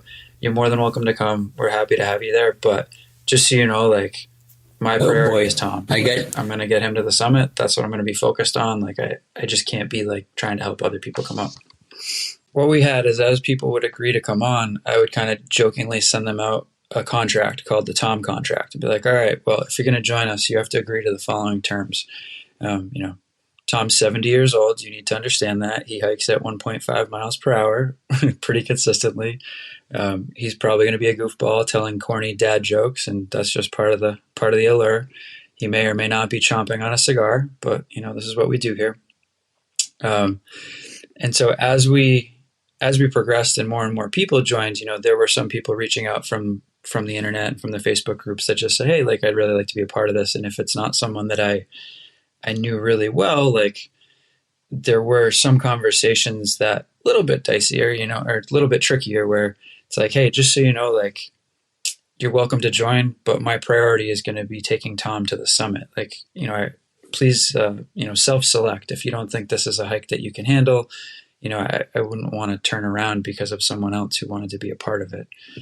Unfortunately, when you're trying to do hard things and you're on time-sensitive goals and stuff like that, at a certain point, you do have to be selfish. So I'd say, hey, I'm being selfish for Tom, and I'm being selfish on behalf of his goal here. And I think everybody understood that for the most part. So we ended up with a really good cast of characters, as you usually find out in the mountains. Yeah, definitely. Yeah, everyone was great, Mike. And to that point about being on the trail, Mike quickly learned that I like to be in the back, and I actually liked it when Mike and whoever was with us was out of sight. I'm able to get into a zone internally where I have my own little rest step pace that has helped me throughout my career in hiking.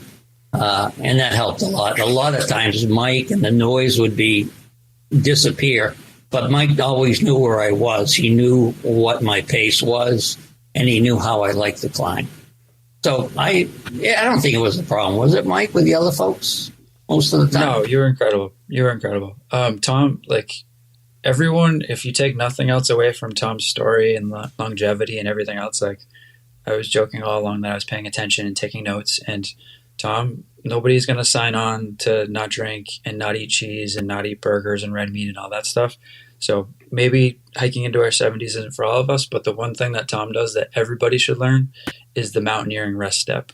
And that is just an unbelievable saver of energy that basically some days turned him into, like, the true story of, like, the tortoise and the hare, where he would just be doing his rest step, taking his breaths, saving his energy, and we'd be going up ammo, for example. Tom passed, 15, 20 people that were 30 years younger than him that had left 15 to 20 minutes earlier than us, all because of the rest step and conserving energy.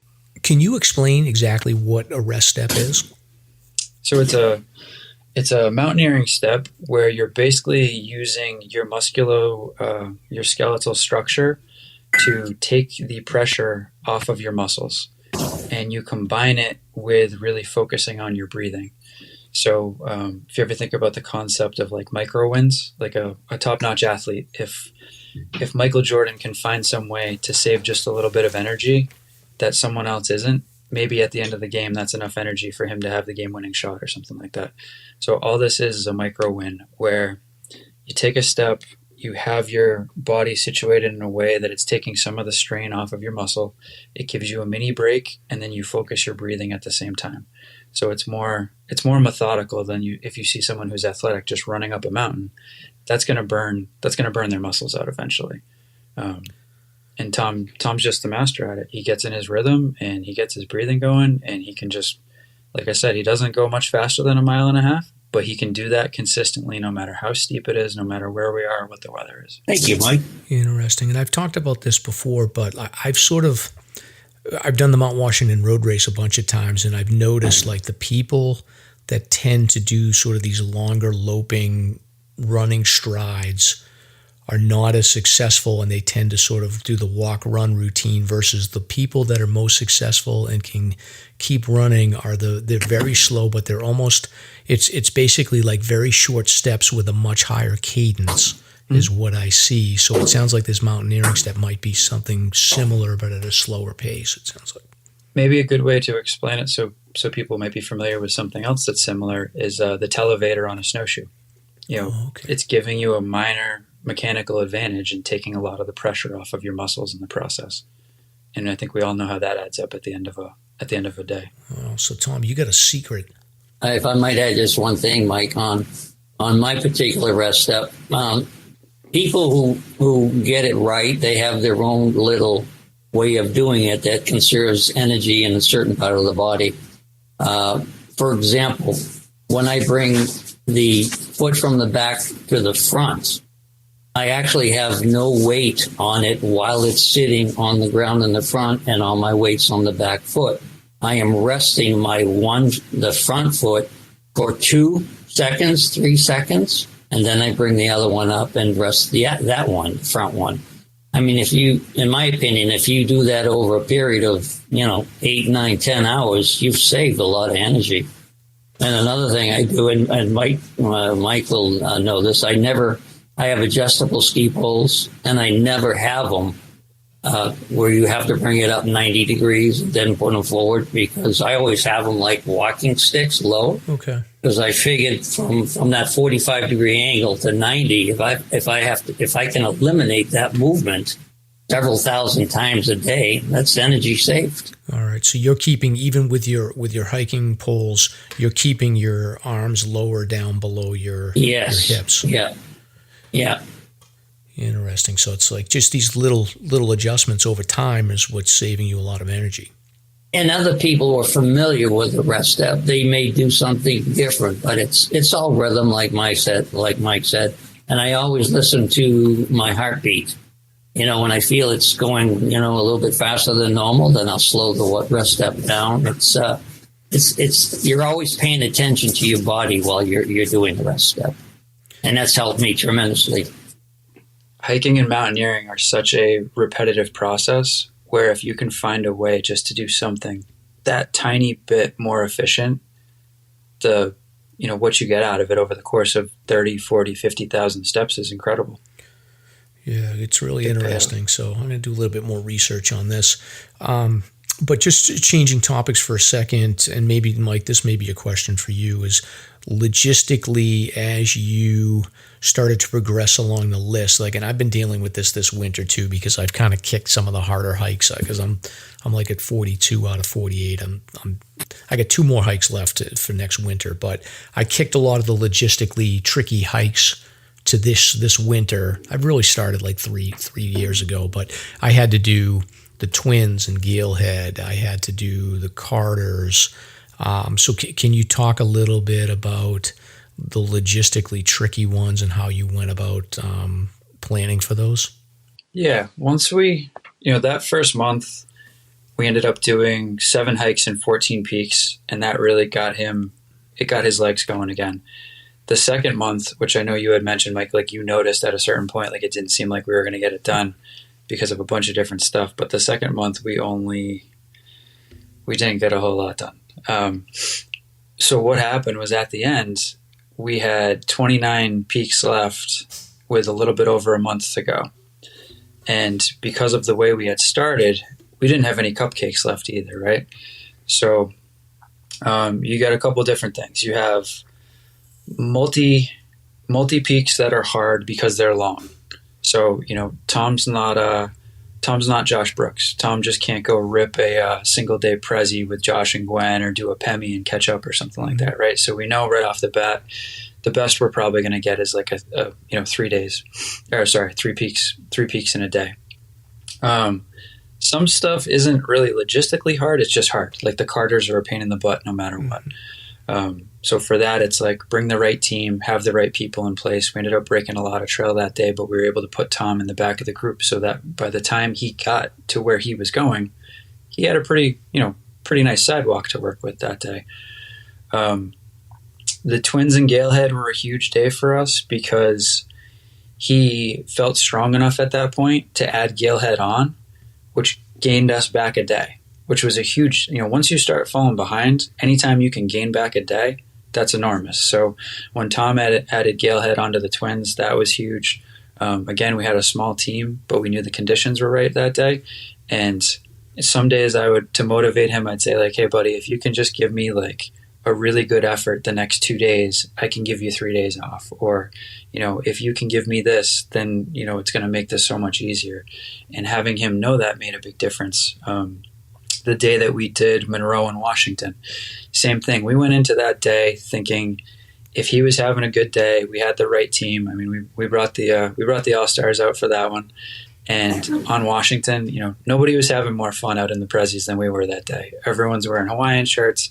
People are asking us if we're on a bachelor party, which, we had Stacy with us. So she's like, hey, what about me? But on the summit of Washington, we'd had this conversation all week, like, all right, Tommy, if you're feeling it, we're going to go for Jefferson and try and steal back another day. And I asked him if he was up for it, and he looked at me like I had three heads. Like, what do you mean? Of course we're going to Jefferson. And we stole back another day. So stuff like that, when you get towards the end, you no longer have that, we can go do whatever we want stuff, because you got to be more strategic. The mountain goddess tossed us an absolute softball that weekend with beautiful weather back to back. And the conversation that Tom and I had was, hey man, if you can give me these 2 days, we only have a week left. I don't know if we're going to get the weather to get back above tree line again.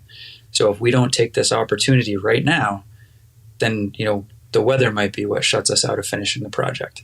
We still had Owl's Head, Isolation, and Kerrigan, but I'm a lot more comfortable with whatever. We'll just find a crew to help us get this done in the woods, whether we have to break trail or not, than, hey, Tom, we're going to go up Adams today when it's blowing 75. Don't worry about it. Everything's going to be fine. Yeah. So that weekend was clutch. Yeah. And Tom, how were you recovering if you were compressing hikes together within like a couple of days or a day, you had to go back to back, how were you recovering? Or how well were you recovering? Yeah, the first month, I was tired and I was glad we weren't climbing the very next day. But I would say the last three weeks of the endeavor, I was strong. Like, for example, Mike just talked about Monroe and Washington and Jefferson. And the next morning is the second day it asked me to put out an effort, because we need to get Adams and Madison.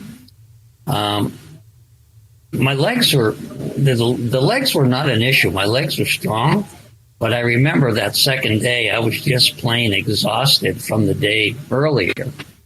But I knew we needed it. So, my first step on when we started the hike to Adams, the first step I was exhausted, but I just put one foot in front of the other. And when we broke tree line, Mike had pointed to where Adams was. It looked like it was 105 miles away. And I did not know if I could do it. And I just leaned over my poles and thought about all the people who had helped us out up to this point. And I didn't want to disappoint anyone who was rooting for Mike and I. So I just dug down deep and put one foot in front of the other. Never looked up until figuratively, Mike said, okay, Tom, we're at the summit. You can look up now. And after that, the energy came back. We came back and we did Madison, and then out the Jewel Trail. And I knew we only had 3 more peaks, right, Mike, after that?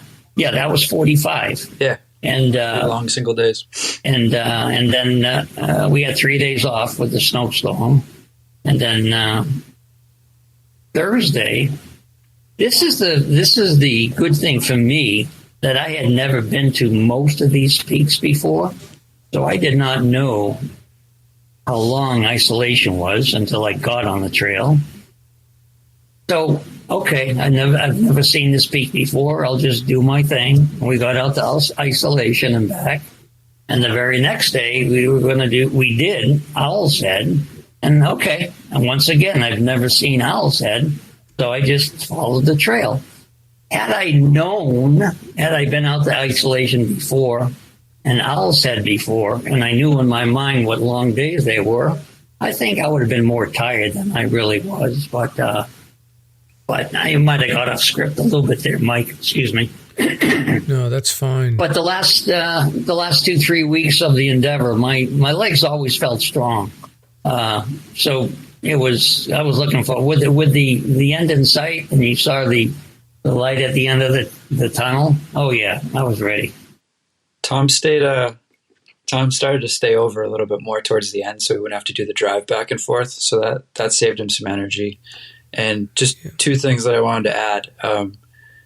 Spaghetti really needs to get it's due here, because everything turned around when Tom decided he could eat spaghetti at any point in the day, no matter what. He started eating spaghetti for breakfast. He started eating spaghetti for lunch. We got him spaghetti after the hikes. So spaghetti is really one of the unsung heroes of this whole adventure. And then that day on Adams and Madison, so if you think about it, Tom's 70 years old. In a span of 36 hours, he stepped on the 5 highest summits in all of the Northeast, which I guess you could say he was the oldest person on top of the Northeast 5 different times. But when you had asked about friendship at one point, Mike, there were people that I consider pretty good friends that I worked with for, 10, 12 years. And our friendship never got beyond the, what'd you do with the kids this weekend? What'd you have for dinner last night? Which there's absolutely nothing wrong with that. But you do find a lot of friendships like that in everyday life. The friendships that you make in the mountains just take you to a different place and you form different bonds there. And to see what he did that day on Adams and Madison, when I knew that he was tired, not everybody has that gear inside of them where they can just go to that dark place and put their head down and grind it out. And I know that he can. Like I watched him do it. And when you see somebody do that, it's so rewarding. It's just an amazing thing to know that somebody has that inside of them. And sometimes it's someone who didn't know that they had that inside of them. And I know that Tom already knew he did from his prior stuff, but just as amazing to maybe see somebody remember that they have that inside of them when he talks about like feeling young again and stuff like that. I was just absolutely amazed at what he did the last couple of weeks. Well, thank you, Mike. Thank you. And as far as the routine after the hike, so Tom, you started crashing at Mike's house. Did you guys have any besides the pasta dinners, which I'm assuming were at your place, Mike? Did you guys have any go-to? Like for me, whenever I go hiking, I'm stopping at Dairy Queen in North Conway, no matter what. Like, did you have any go-to places where you had to take Tom after he wrapped up? Mike, you're gonna have to answer to Katie B on this Dairy Queen business. She doesn't like it. This is. Oh, come on. Katie B is the queen of ice cream. We got to get you into Super Secret and Bethlehem. You're at Reckless enough. You should go down the street to Super Secret. I'll have to look. I'll have to expand my horizons a little bit. Well, we go to this place called Hot Dog City, which is in Porter, Brownfield, because my father-in-law's over in Brownfield, so I'm in that area there. Okay. So, but I do like Dairy Queen. All right, buddy.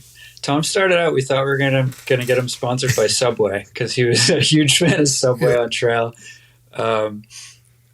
Spaghetti started, was it Valentine's Day when I brought you and Elliot home so Katie B could have a beautiful Valentine's Day dinner with the 3 stinky hikers? Once we opened the floodgates on spaghetti, this guy just went ham. Like, he was all over it. The Gorham House of Pizza, Tom and I had a few really nice post-hike meals at. We had one unfortunate after the Carters. The Carters are horrible anyway. We tried to get to the Gorham House of Pizza and they had closed, so we all ended up at McDonald's. It was just the perfect way to end the Carters, just getting kicked to the curb.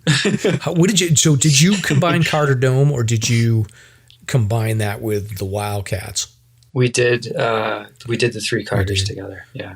We had the benefit of strategically didn't know this was going to happen, but so thankful for just the way things worked out. We ended up following an AMC group up to Carter Dome, and we never caught them up until the very summit. And unfortunately, at that point, they were cooked, which just makes you feel horrible when it's a day where we had enough people to help out, and we just couldn't catch up to them until that point.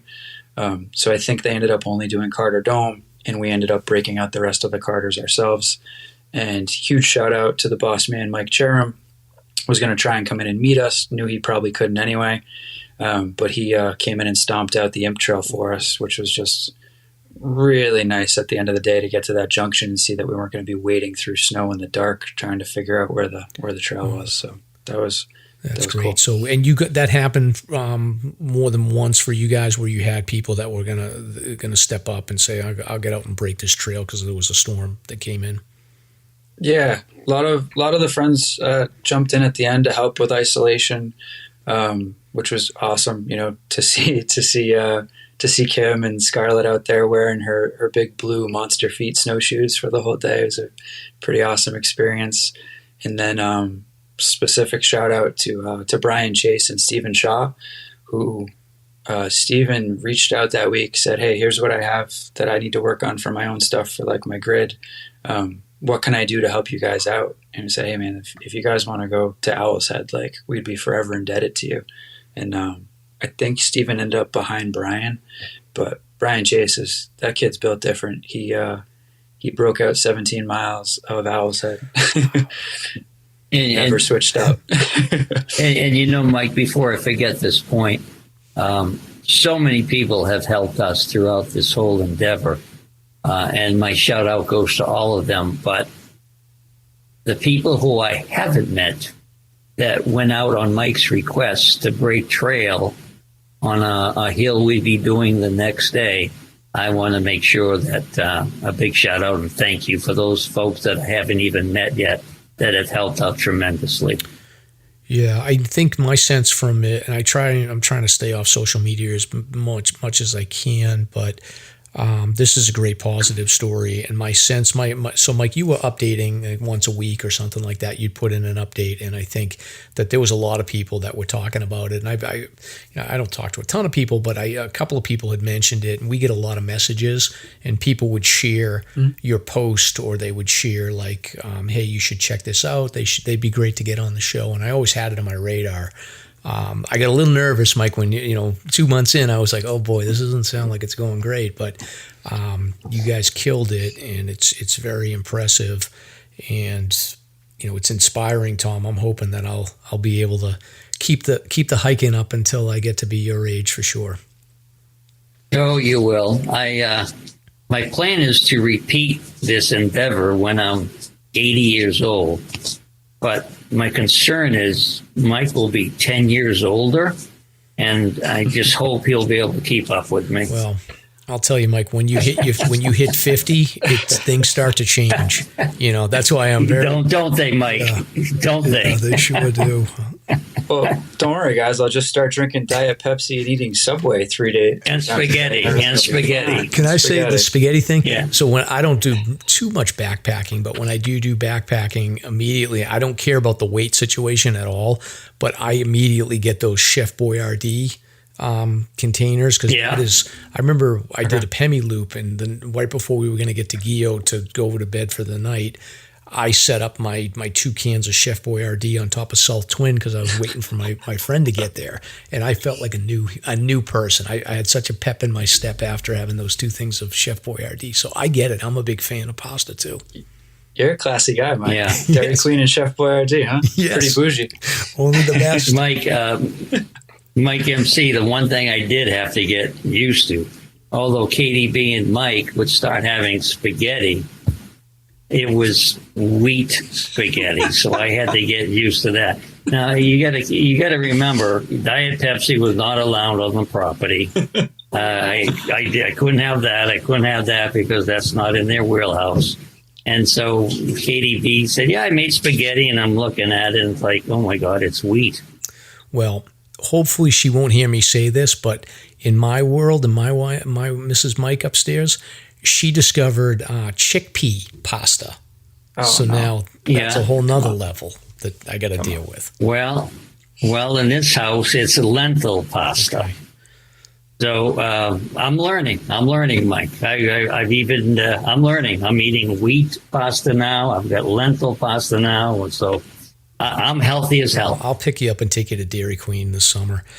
Thank you. And for the listeners, I have a confession to make, is that I was hiking Cabot for my winter 4,000 footer list, and I passed these guys, and it clicked to me, and I pay attention to this stuff, but it clicked to me after I got past. I said hi to, I think it was Joanne. I said hi to Mike, and then I got past Tom, and I'm pretty sure we just said hi.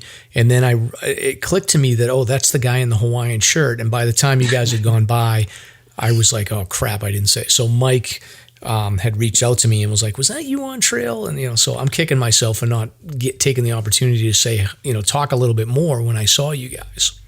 Hey, when he says he's antisocial, guys, he means it. Yeah, I was like wrapping up my my hike, and I just had the heads down. But I got to do better. It's okay, man. It happens. Yep, definitely. It happens. All right. So what did we miss? Anything, Tom? What else do we need to cover here?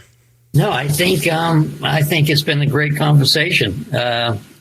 Mike's opened up the White Mountains to me. As I said before, very limited climbing, but as far as going to different places, he's opened up the White Mountains, and make no doubt, the White Mountains kicked my butt this winter.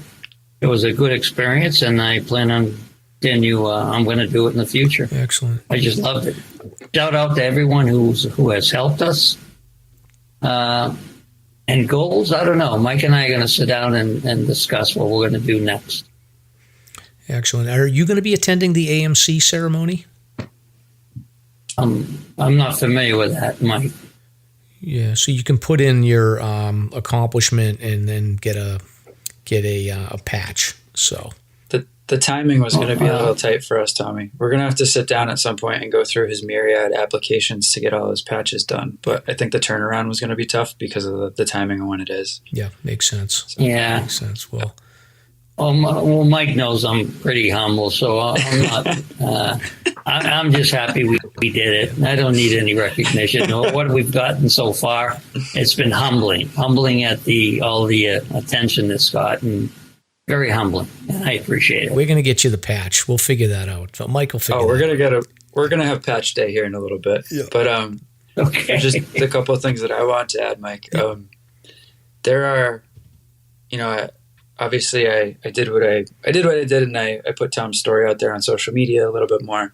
I just want to acknowledge that there are some people getting up there in age that are still doing some absolutely amazing things out there, whether it's Georg in his 80s or, Hiker Ed doing the over 75 grids.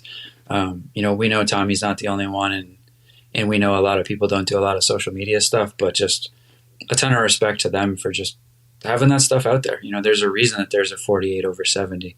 And I just think it's cool that there are people doing that, and that gives the rest of us stuff to shoot for, to take care of ourselves and hope that our joints hold up so that we can be out there.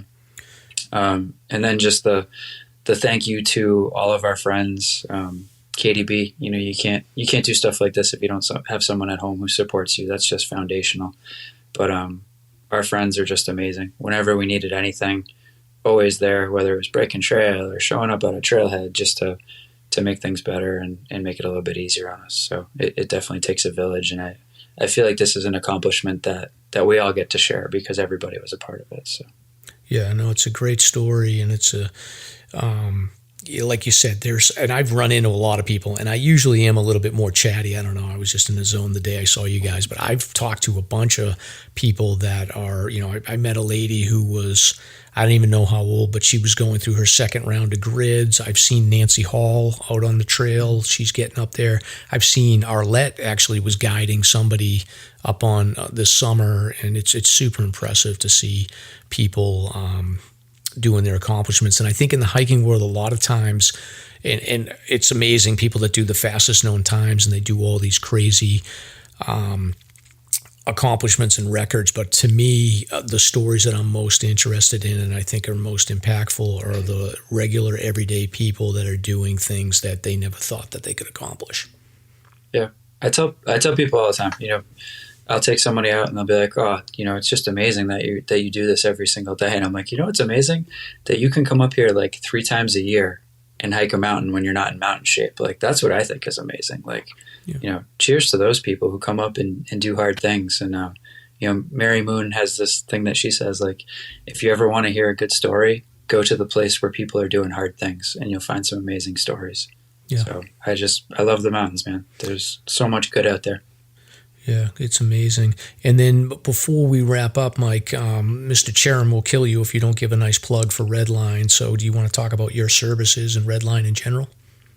Yeah, absolutely. Redline guiding is hiking focused, but we do everything. It's kind of like our unofficial motto to say, yeah, we can do that. So if you go out to our website, redlineguiding.com, and you see the other services that we offer, it's pretty much a history of the strange requests that we've gotten over the years that we've put on there. So, my buddy Pat Ferlin did a pack recovery one time because somebody kicked their pack off the side of Z-Cliff once. Mike's a justice of the peace, so we do mountaintop weddings. I think I just saw a nice engagement the other day out on the Facebook page. So if you want to get married in the same place, hit us up. If no bridezillas, but if the people are low key, I'll actually, people pay my guide fee and I'll go out and be their wedding photographer. So it's a pretty fun gig. But yeah, we do mountaineering, we do skiing, backpacking, anything. Just ask us, we'll figure it out. And a lot of training too. Yeah, I got to talk with Stomp actually, because I did have another idea aside from Lion's Head where I was thinking about maybe reaching out to you guys. I had this idea for the Adams Slide in my head, which I'm interested in. So, but Mike and I went up that last fall. Yeah, we'll see. I know. That's what piqued my interest. So we'll see how it goes. But redline guiding is great. And then Tom, anything else before we wrap up? No, I think we've discussed a lot tonight, and I appreciate the time that you've given us, Mike, and I thank you. Excellent. All right. Thank you.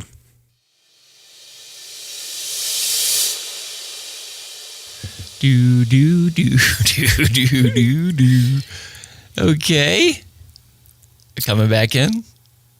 All right, Stomp. So what do you think? Pretty inspiring story, right? Yeah, it really is. Just goes to show you that it's really never too late to just get up and get moving and just crush it. Yeah, it's really a great, impressive story. Yep. I hope that I find a young buck that's going to drag me around when I'm 70 and show me the ways. Yeah, for sure. That is certainly a big part of it. But boy, once you get the bug and you realize that, hey, I can do this, then there's nothing stopping you. Oh yeah, I can't wait to see what the next adventure is.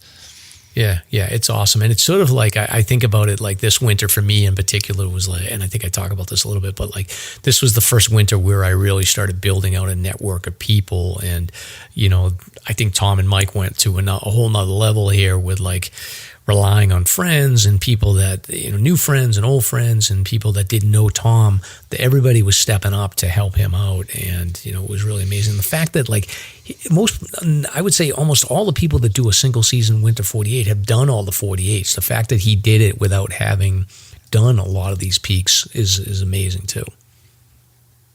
Yeah, absolutely. Great story. Well done. Yeah. And, it's always nice having a red line guide with you. We always say we need to get them in here, but hopefully we will. I got a plan. I had mentioned it to Mike. I got to follow up with him and Mike Cherum, but I do have an idea that I want to. I think I mentioned it to you before, but we'll keep it secret for now. Yeah, sounds good.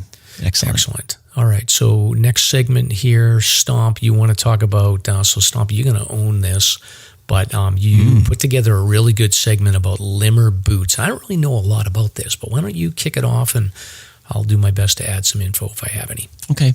Yeah. After EMS, Mrs. Stomp and I went to the Eagle Mountain House, and I just happened to notice a Conway Daily Sun, like just paper, old newspaper laying on one of the side counters of a chair out there. But I just wanted to talk about boots beforehand. I find it funny, Mike, that you are less of a boot guy and more of a trail runner guy, and I still can't quite figure that out. I'm like 100% boot guy. I just use them in the winter, and then I can't wait to get into the trail runners in the spring. So yeah, I just never been a boot person. Yeah, what is it? Weight or? I think for me, breathability. I think it's just like the weight on my feet and the feeling of like being much more nimble on the trail. Like I like to, well, not so much now, but like when I first started, I moved pretty quickly, and I feel like I was able to sort of maneuver my way down, like rock hopping or jumping up on rocks much easier with just the trail runners. And I know there's a trade-off. Like the trade-off is that you don't get the ankle support, and you do risk sort of bending your ankle or getting more in trouble, and that boots give you more stability. But I prefer to be more nimble, I guess. Yeah. Oh, sure. Yeah, absolutely. I mean, the boots I'm wearing now are like 5 pounds a piece. They're definitely like lead weights. I appreciate the ankle stability and just being able to carry a heavier pack with less fear of rolling my ankle, which I've been prone to do, unfortunately. But yeah, Mrs. Stomp is like you. Yeah. Do you find that a lot of people that are like involved in like more the like hardcore hiking and rescue community, like do they tend to prefer boots over trail runners, or is it just personal preference? It's a mix. It's definitely a mix for members that come into these organizations, or, maybe less so for the backpackers. It's I think for backpacking, you definitely need a sturdier boot, but for search and rescue, I've noticed that some people come in shoes that are just below the ankle, and we have to just gently tell them, hey, listen, it's a little rougher than you think, what we do here. So you're going to have to put on some heavier support and cover those ankles. I know that when the Trek puts out a survey of the foot preference for AT through hikers. So in 2021 they had, it's interesting. So they surveyed like maybe about 400 people, 350 people, and 236 people started with trail runners, and then about 70 started with hiking boots or the traditional hiking shoes, and then there was like a little bit of a drop off where about 10 or 15 of those people ended with, and they only surveyed people that completed it. So about 15 people switched from boots to trail runners, so they grew up a little bit. But yeah, it's about probably around 25% boots and 75% trail runners for the through hikers. Yeah, that's interesting. Yeah. And again, I'm sure it's probably that mentality of weight and trying to find what works, especially on those long trips. Yeah, exactly. But tell me about Limmer Boots. Yeah, so I have to tell you first about my story. I just discovered a cobbler in Laconia. So back to the boots.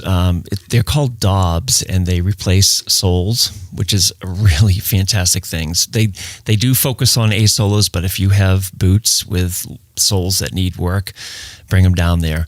And I brought my A-Solo Powermatics, which are full leather boots. But I learned something here, which is really interesting. For anybody with leather boots, New Hampshire is known for the sodium chloride on the roads. And unfortunately, that sodium chloride can get stuck where the leather meets the actual sole of the boot and can start to eat away at the leather. And if this happens, then it creates water problems. It destroys waterproof capacity of a boot. And if you're using something like a snow seal, it makes it even worse because the wax will just grab the sodium chloride and just hold it there. So if anybody's got the leather, be aware of that. And a simple fix is white vinegar. White vinegar instead of anything else will get rid of the sodium chloride, and it will not ruin the leather. So that's just a little tip that these folks filled me in on. But yeah, as for Limmers, I became aware of Limmer some time ago working with Fish and Game on trail. A lot of the Fish and Game officers and AMC hut workers and trail stewards wear these boots, and they're somewhat expensive in my personal opinion, and but they're just renowned around here. So I saw this story in the Conway Daily Sun, and it goes into the whole story. So I just wanted to fill everybody in on this. So after 5 generations, dating back to Bavaria, the all-leather hiking boot maker worn by Fish and Game and AMC and countless others has sold the business. Apparently, Peter Limmer, who's now 67, sold the business to a 6-year apprentice who goes by the name of Adam Lane Olson. And this transition happened back in 2021. Check this out. The business, as most know, has been in Intervale, New Hampshire for the past 73 years. Isn't that awesome? Yeah, that's amazing. That's a hell of a history. Yeah, it's amazing. So the new owner, Mr. Lane Olson, was a former banker and states that the shop produces about 12 pairs of custom boots and off-the-shelf boots per week, and about 600 combined per year. And also they do repairs totaling about 200. And Mr. Limmer himself is, he's not in the shop as often as usual, but he's working nearby. And he still continues to cut and sew the upper leather portions of the boots. So it's pretty neat. Now the history is pretty fantastic. So Peter Limmer Sr. was born in 1890 into a family of bootmakers in Bavaria. and began learning the trade at the age of 9 from his father, Franz Xavier Limmer. In 1919, Limmer Sr. started his business in the Bavarian town of Wachendorf. I hope I say that correctly. And he received a master bootmaker certificate in 1921. And apparently this certificate in Germany is one of the highest professional qualifications you can get. Oh my goodness. Yeah, it's very cool. Very cool, very cool. In 1924, after World War I, Limmer Sr. and his wife Marie and 2 sons, Peter Jr. and Francis, immigrated to Boston, and that's where Peter Sr. had preceded them earlier. And Peter Sr. would soon gain renown for his bootmaking skills, this is really fascinating, holding the patent for the first ski boot made in the United States in 1939.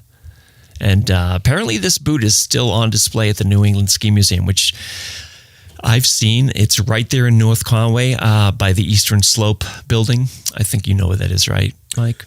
Yeah, I think that's a north tip. I got to get in there. I know that they had, like, there's a rest stop where they had some displays for the New England Ski Museum, but I got to get over to the other building that's, I think, there. So I'll look in the show notes. I'll link that in the show notes. Mm-hmm. Yeah, it's really cool. So check out the museum. You'll see some of the original stuff that they made. Now, Bob Lang, who's a really huge figure in the ski industry, would actually take one of Pete Sr.'s boots and dip them in polymer plastic, making the first plastic-style ski boot. Oh. So it's pretty amazing stuff. Now, in the 50s, Pete Sr., his family moves to from Jamaica Plain to the White Mountains as the scenery reminded them of good old Bavaria. And Pete Sr. would soon wean himself out of the whole plastic ski boot fabrication and just wanted to focus on traditional hiking boots. And along with Pete Jr., who was a crew chief with the Strategic Air Forces Command during World War II, and Francis, who fought for the U.S. Army's renowned 10th Mountain Division ski troops. Mike, that's a history you should look into. That would be a great segment, just the 10th Mountain up here in New Hampshire. Absolutely amazing history. Yeah, I'll dig into that a little bit. I'll take that as a homework assignment, Stomp. Oh, for sure. So let's see. After graduating high school, Peter Limmer, son of Pete Jr., stepped into the shop full-time, having loved the shop and the craft right from the get-go. And the legacy continued along with his cousin Carl, continuing the non-custom boot importing business. So apparently the cousin was importing boots from Bavaria that were handmade but not custom. Okay. So, and they still do that today. Now, speaking of today, so the new owner, Olson, works basically with a 3-man crew in the original barn turned boot-making shop with the smell of leather and boot glue as you walk into this place. And it's just like all these old places, they have an array of historic snapshots and pictures adorning the walls as you walk in. Some famous people that have purchased boots from Limmer include former Supreme Court Justice William O. Douglas, who wore Limmers when penning an AMC article about the Hut system back in '61. J.D. Salinger, author of Catcher in the Rye. Bradford Washington, late cartographer and explorer. And let's see, they've been featured on WMUR, Northwoods Law, and Outdoor Magazine. I mean, they're just everywhere. And back in 1999, they actually had a display during the Smithsonian Institute's Folklife Festival and on the National Mall in D.C. It's awesome. Awesome, yeah. So what makes these boots so damn cool? They're super durable. They claim, and I don't know personally because I honestly haven't owned a pair, but I'm hoping one day, and when I'm a big boy, I can get a pair. If you care for them, Limmers will generally be resold 2 to 3 times over a 50 to 60 year period. That's pretty much a lifetime, I would think. Yeah. They're known for their indestructibility and waterproof design, which is attributed to a one-piece cowhide upper. So basically what they do is they have one piece of leather without all the seams and stitching. And it's the seams and stitching that let the water get in over time. Okay. Currently, the wait is 3 years from order to final transition to boot. And it's about $1,000 for a custom pair. Wow. And but they do sell like the non-customized boots, but like I feel like if I spent that kind of money, like I'd be afraid to take them out hiking, but I guess that's the whole point, right? I suppose so. Yeah. I mean, honestly, that's why I mentioned Daubs, because I really screwed up by not knowing about how to care for my boots. Mm-hmm. And I was wearing my boots thinking, boy, I'm going to wear these forever. But I think they're going to tell you how to take care of them and whatever else. And, they just take such great pride in their work that 2 to 3 resoles. It's pretty amazing. But yeah, it's a big chunk of change. Yeah, but so, it looks like it's a good investment if you're going to be using them. Now, do you ever notice people wearing them out on trail or like when you're working? Like, are you familiar enough with these that you sort of spot them and be like, oh wow, that person has limmers? Yeah, no question about it. I've seen them so many times. Just generally with the Fish and Game officers, that's one of the go-tos for the agency. Okay. So I see them quite a bit, and they're really easy to notice just because of that one single piece of upper leather that just has no stitching and all the other fancy stuff to make them look flashy. Yeah. I want one now. When you're talking about $1,000, I guess it makes sense when you read how they make it. So they will have people come in that want these boots from around the world. I mean, literally. And what happens, the customer has to come in and they get their feet traced and measured. And then after that, they take this single piece of leather and put it over a wooden last to stretch it and adjust it to the shape of the customer's foot. So once that's done, it takes the team about 3 months to finish the boots. But the 3-year is the entire course, getting the measurements and getting the pieces of leather and everything else that's required. So 3 months to make the boots, but it's a 3-year process to finish them. You mentioned those non-customized boots. So basically, they're made in Bavaria since 1970, and they run from about $500 to $600. And this part of the business was also sold by Carl, who I mentioned earlier a few years ago, and is now run out of Colorado, Fort Collins, Colorado, by Chris Sawyer, who is another huge Limmer fan. So this person's running this import business now. And for anybody that's interested, they also have lightweight, midweight, and walker shoes as well. Yeah, that's what it looks like. So they have like a standard, so the off-the-shelf, non-custom, they have a standard that looks sort of like similar to the specs of the standard, then the midweight, lightweight, and then they've got the 2 dress shoes, the Oxford and the Walker, and they both look super comfortable and slick. So that's more or less it. If anybody's interested, you could check out the boots at limmerboots.com. It's LIMMER boots.com. And the number that was in the newspaper here was 603-356-5378. So check them out. That's really interesting. You forget how many of these like really cool companies are just floating around New England. Yeah, with that kind of history dating back to World War I. I mean, you're talking 6-7 generations of people making boots. It's amazing. Vaucluse Gear, ultralight ventilation backpack frame. Back sweat sucks in all types of weather and hikes. Not only is it uncomfortable, sweat is a risk factor, causing your core temperature to fluctuate if it doesn't evaporate off your back.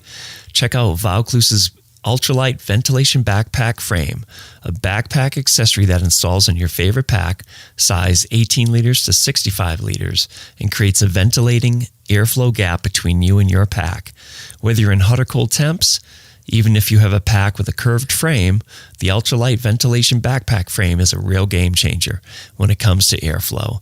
Visit VaucluseGear.com to order a cool dry frame today. Use promo code SLASR for $20 discount. That's SLASR. SLASR. SLASR. The SLASR.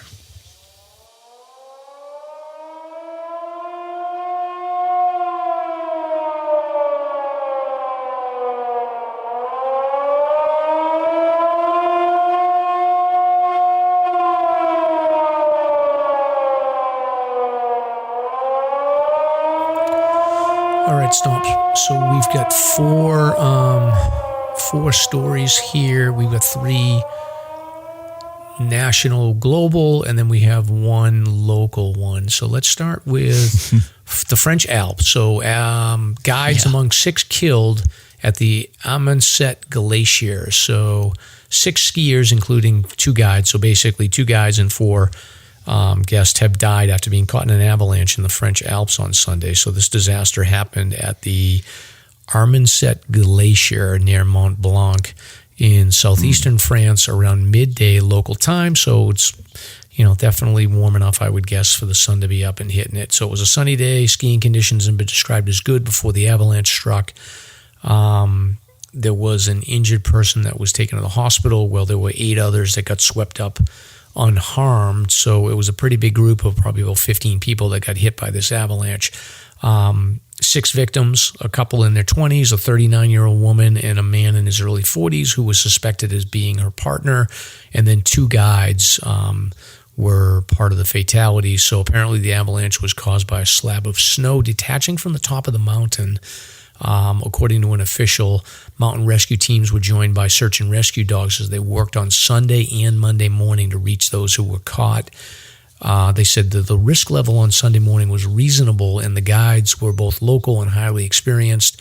The group are all thought to have been backcountry skiing, where skiers go on unmarked or unpatrolled areas. So quite a tragedy. The mayor of the town said that this was the most deadly avalanche of the season. And, there was a video posted by a local ski resort showing a huge wall of snow moving down this glacier, but it wasn't clear if this particular video showed the avalanche in which the people died. It was just sort of evidence that avalanches were pretty prevalent there. So there was some other witnesses that, there was a hiker that was just in front of the glacier when she saw the avalanche happen, and she did take out her phone to film it. So there is a little bit of video there. So I'll include this in the show notes, but it looks pretty scary. Like there was no escape in this one. Yeah, so scary. And I don't think we talked about it, but I'm sure everybody's seen that video of the snowboarder that got upside down, buried in a pine tree pit of snow, and a skier was right behind him. I mean, that wasn't even an avalanche, really. But it's just so terrifying thinking about getting locked into this concrete snow and just, oh my God, it's horrible. Yeah. Those are called spruce traps, and you have to actually be really careful about those, particularly at this transition from winter into spring. I think we're melting quite a bit now, so maybe it's not as big of a deal, but for the last month or so, spruce traps are certainly something that you could really get yourself in trouble, especially like we're doing what you do, Stomp, where you bushwhack a lot. Like that's very dangerous in the winter. Oh, sure. Yep. For sure. All right, so next one here, Tennessee National Guard crews rescue hiker overnight on the Appalachian Trail. So a med flight crew from Tennessee Army National Guard performed an emergency air rescue in the dark for a hiker in medical distress along the Appalachian Trail. So 27-year-old hiker needed rescuing from the Great Smoky Mountains. The bubble is, I think, approaching the Great Smoky Mountains right now for the AT2 hikers. So this hiker was in a remote area near the Siler's Bulge shelter along the border of North Carolina and Tennessee. So the Tennessee National Guardsmen assigned to the Assault Helicopter Battalion in Knoxville assembled a crew consisting of 2 pilots, a crew chief, and 2 flight paramedics, so 5 people, and they left in a Black Hawk helicopter after 2 a.m., arrived near the shelter about 30 minutes later. They were doing a search for the victim, and they were able to, I guess, coordinate. They were able to basically figure out his coordinates and mark the site with a fire and strobe light. There was thick cloud cover and darkness, so they had trouble finding the victim. So apparently the they dropped a strobe light, and they were able to sort of, I guess, see the victim in that particular area. So the crew chief then lowered a paramedic to the ground by hoist. So it looks like the hiker in trouble was able to sort of use a strobe light to flash to the helicopters, and that's how they found him. So interesting. Yeah. But the hiker and the medic were then hoisted back up into the helicopter, and then they made their way to the University of Tennessee Medical Center in Knoxville. No indication of what exactly was going on with the hiker, but they apparently thought it was scary enough that they had to go save them. Mm-hmm. Interesting about the strobe. Yes. Yeah, it's a good point. I mean, and a lot of headlamps have that strobe effect, but you have to learn how to use it. Sure. I carry one in my pack now. It's a low cost one, but I think they're a great thing to add to a pack if you have the space and they can handle the extra weight. Absolutely, yeah, because I think that, like, especially in cloudy conditions, I would assume a strobe would be a little bit easier to pick up than just a solid light if it was that thick. Yeah. A lot of them come with different flash patterns and intensities and colors. We should talk about that, do a little more research on it too. Another topic. Yeah, another topic. Add it to the list. There we go. This next one here, so a Utah hiker, I saw this last week. So this was a ice climbing situation where a Utah hiker dies under an ice column after pushing a fellow climber out of the way. So this lady is a hero. 41-year-old hiker died in Utah after a massive ice column fell and trapped her. So she was, I don't know if she was climbing or if she was in the vicinity, but a 21-year-old climber was on this column as well before it broke off. She was able to push the 21-year-old out of the column's way. Unfortunately, this 41-year-old female hiker was not able to get out of the way. There was a third hiker that was in the group, and they were, I guess, scaling this, what's called Raven Falls, a frozen waterfall near Indian Canyon. It's about 2 hours away from Salt Lake City. So that third hiker, I guess he fell about 40 feet and sustained serious injuries. And, I'm assuming one of them either called or they hiked out to get some help. But the 34-year-old man was in serious condition, but there's no update on his status at this point. So one hiker died, two others were, one was definitely injured. The other one, I think, was pretty close to getting killed. Amazing. That's scary. Yeah. Crazy. And then our last story of the week here, Stomp, is a local story where a person got in trouble at Sabaday Falls. So safety officials said a rescue Thursday on one of New Hampshire's most popular waterfalls is a sobering reminder that there's still winter conditions in the mountains. So a man fell into the water at Sabaday Falls and was trapped by ice hanging over the edge. He had been in the water for 45 minutes up to his neck and was experiencing hypothermia.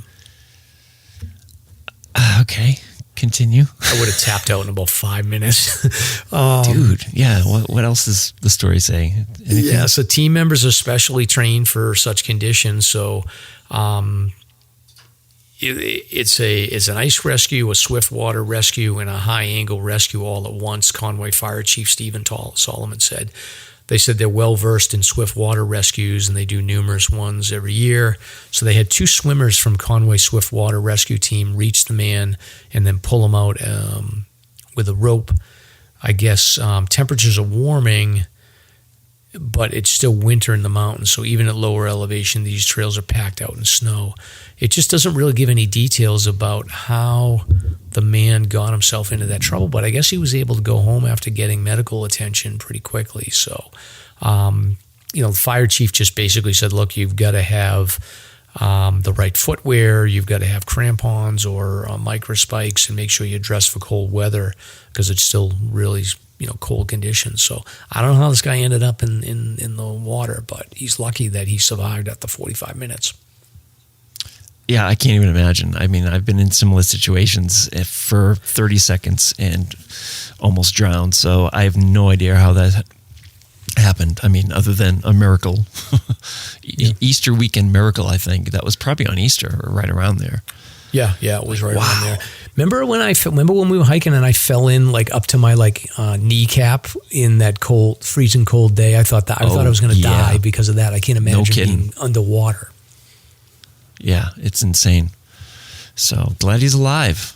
Yep. I don't have any details on that one. It's like, wow. Yeah. But stay safe out there, Stomp. I'm getting nervous that now's the time of the year where things start picking up. I hope that you have a quiet weekend, but people just got to stay safe out there. It's going to be warming up. Snow bridges are going to be breaking, so just stay safe. Mm-hmm. Until next time. Goodbye. Thank you for listening. If you enjoyed the show, you can subscribe on Apple Podcasts, Spotify, Podbean, YouTube, or wherever you listen to podcasts. If you want to learn more about the topics covered in today's show, please check out the show notes and safety information at SLASRPodcast.com. That's SLASR podcast.com. You can also follow the show on Facebook and Instagram. We hope you'll join us next week for another great show. Until then, on behalf of Mike and Stomp, get out there and crush some mega peaks. Now covered in scratches, blisters, and bug bites, Chris Staff wanted to complete his most challenging day hike ever. Fish and Game officers say the hiker from Florida activated an emergency beacon yesterday morning. He was hiking along the Appalachian Trail when the weather started to get worse. Officials say the snow was piled up to 3 feet in some spots, and there was a wind chill of -1 degree. And there's 3 words that describe this race. Do we all know what they are? Only one hill! Here's Lieutenant James Nealon, New Hampshire Fish and Game. Lieutenant, thanks for being with us today. Thanks for having me. What are some of the most common mistakes you see people make when they're heading out on the trails to hike here in New Hampshire? It seems to me the most common is being unprepared. And I think if they just simply visited hikesafe.com and got a list of the 10 essential items and had those in their packs, they probably would have no need to ever call us at all.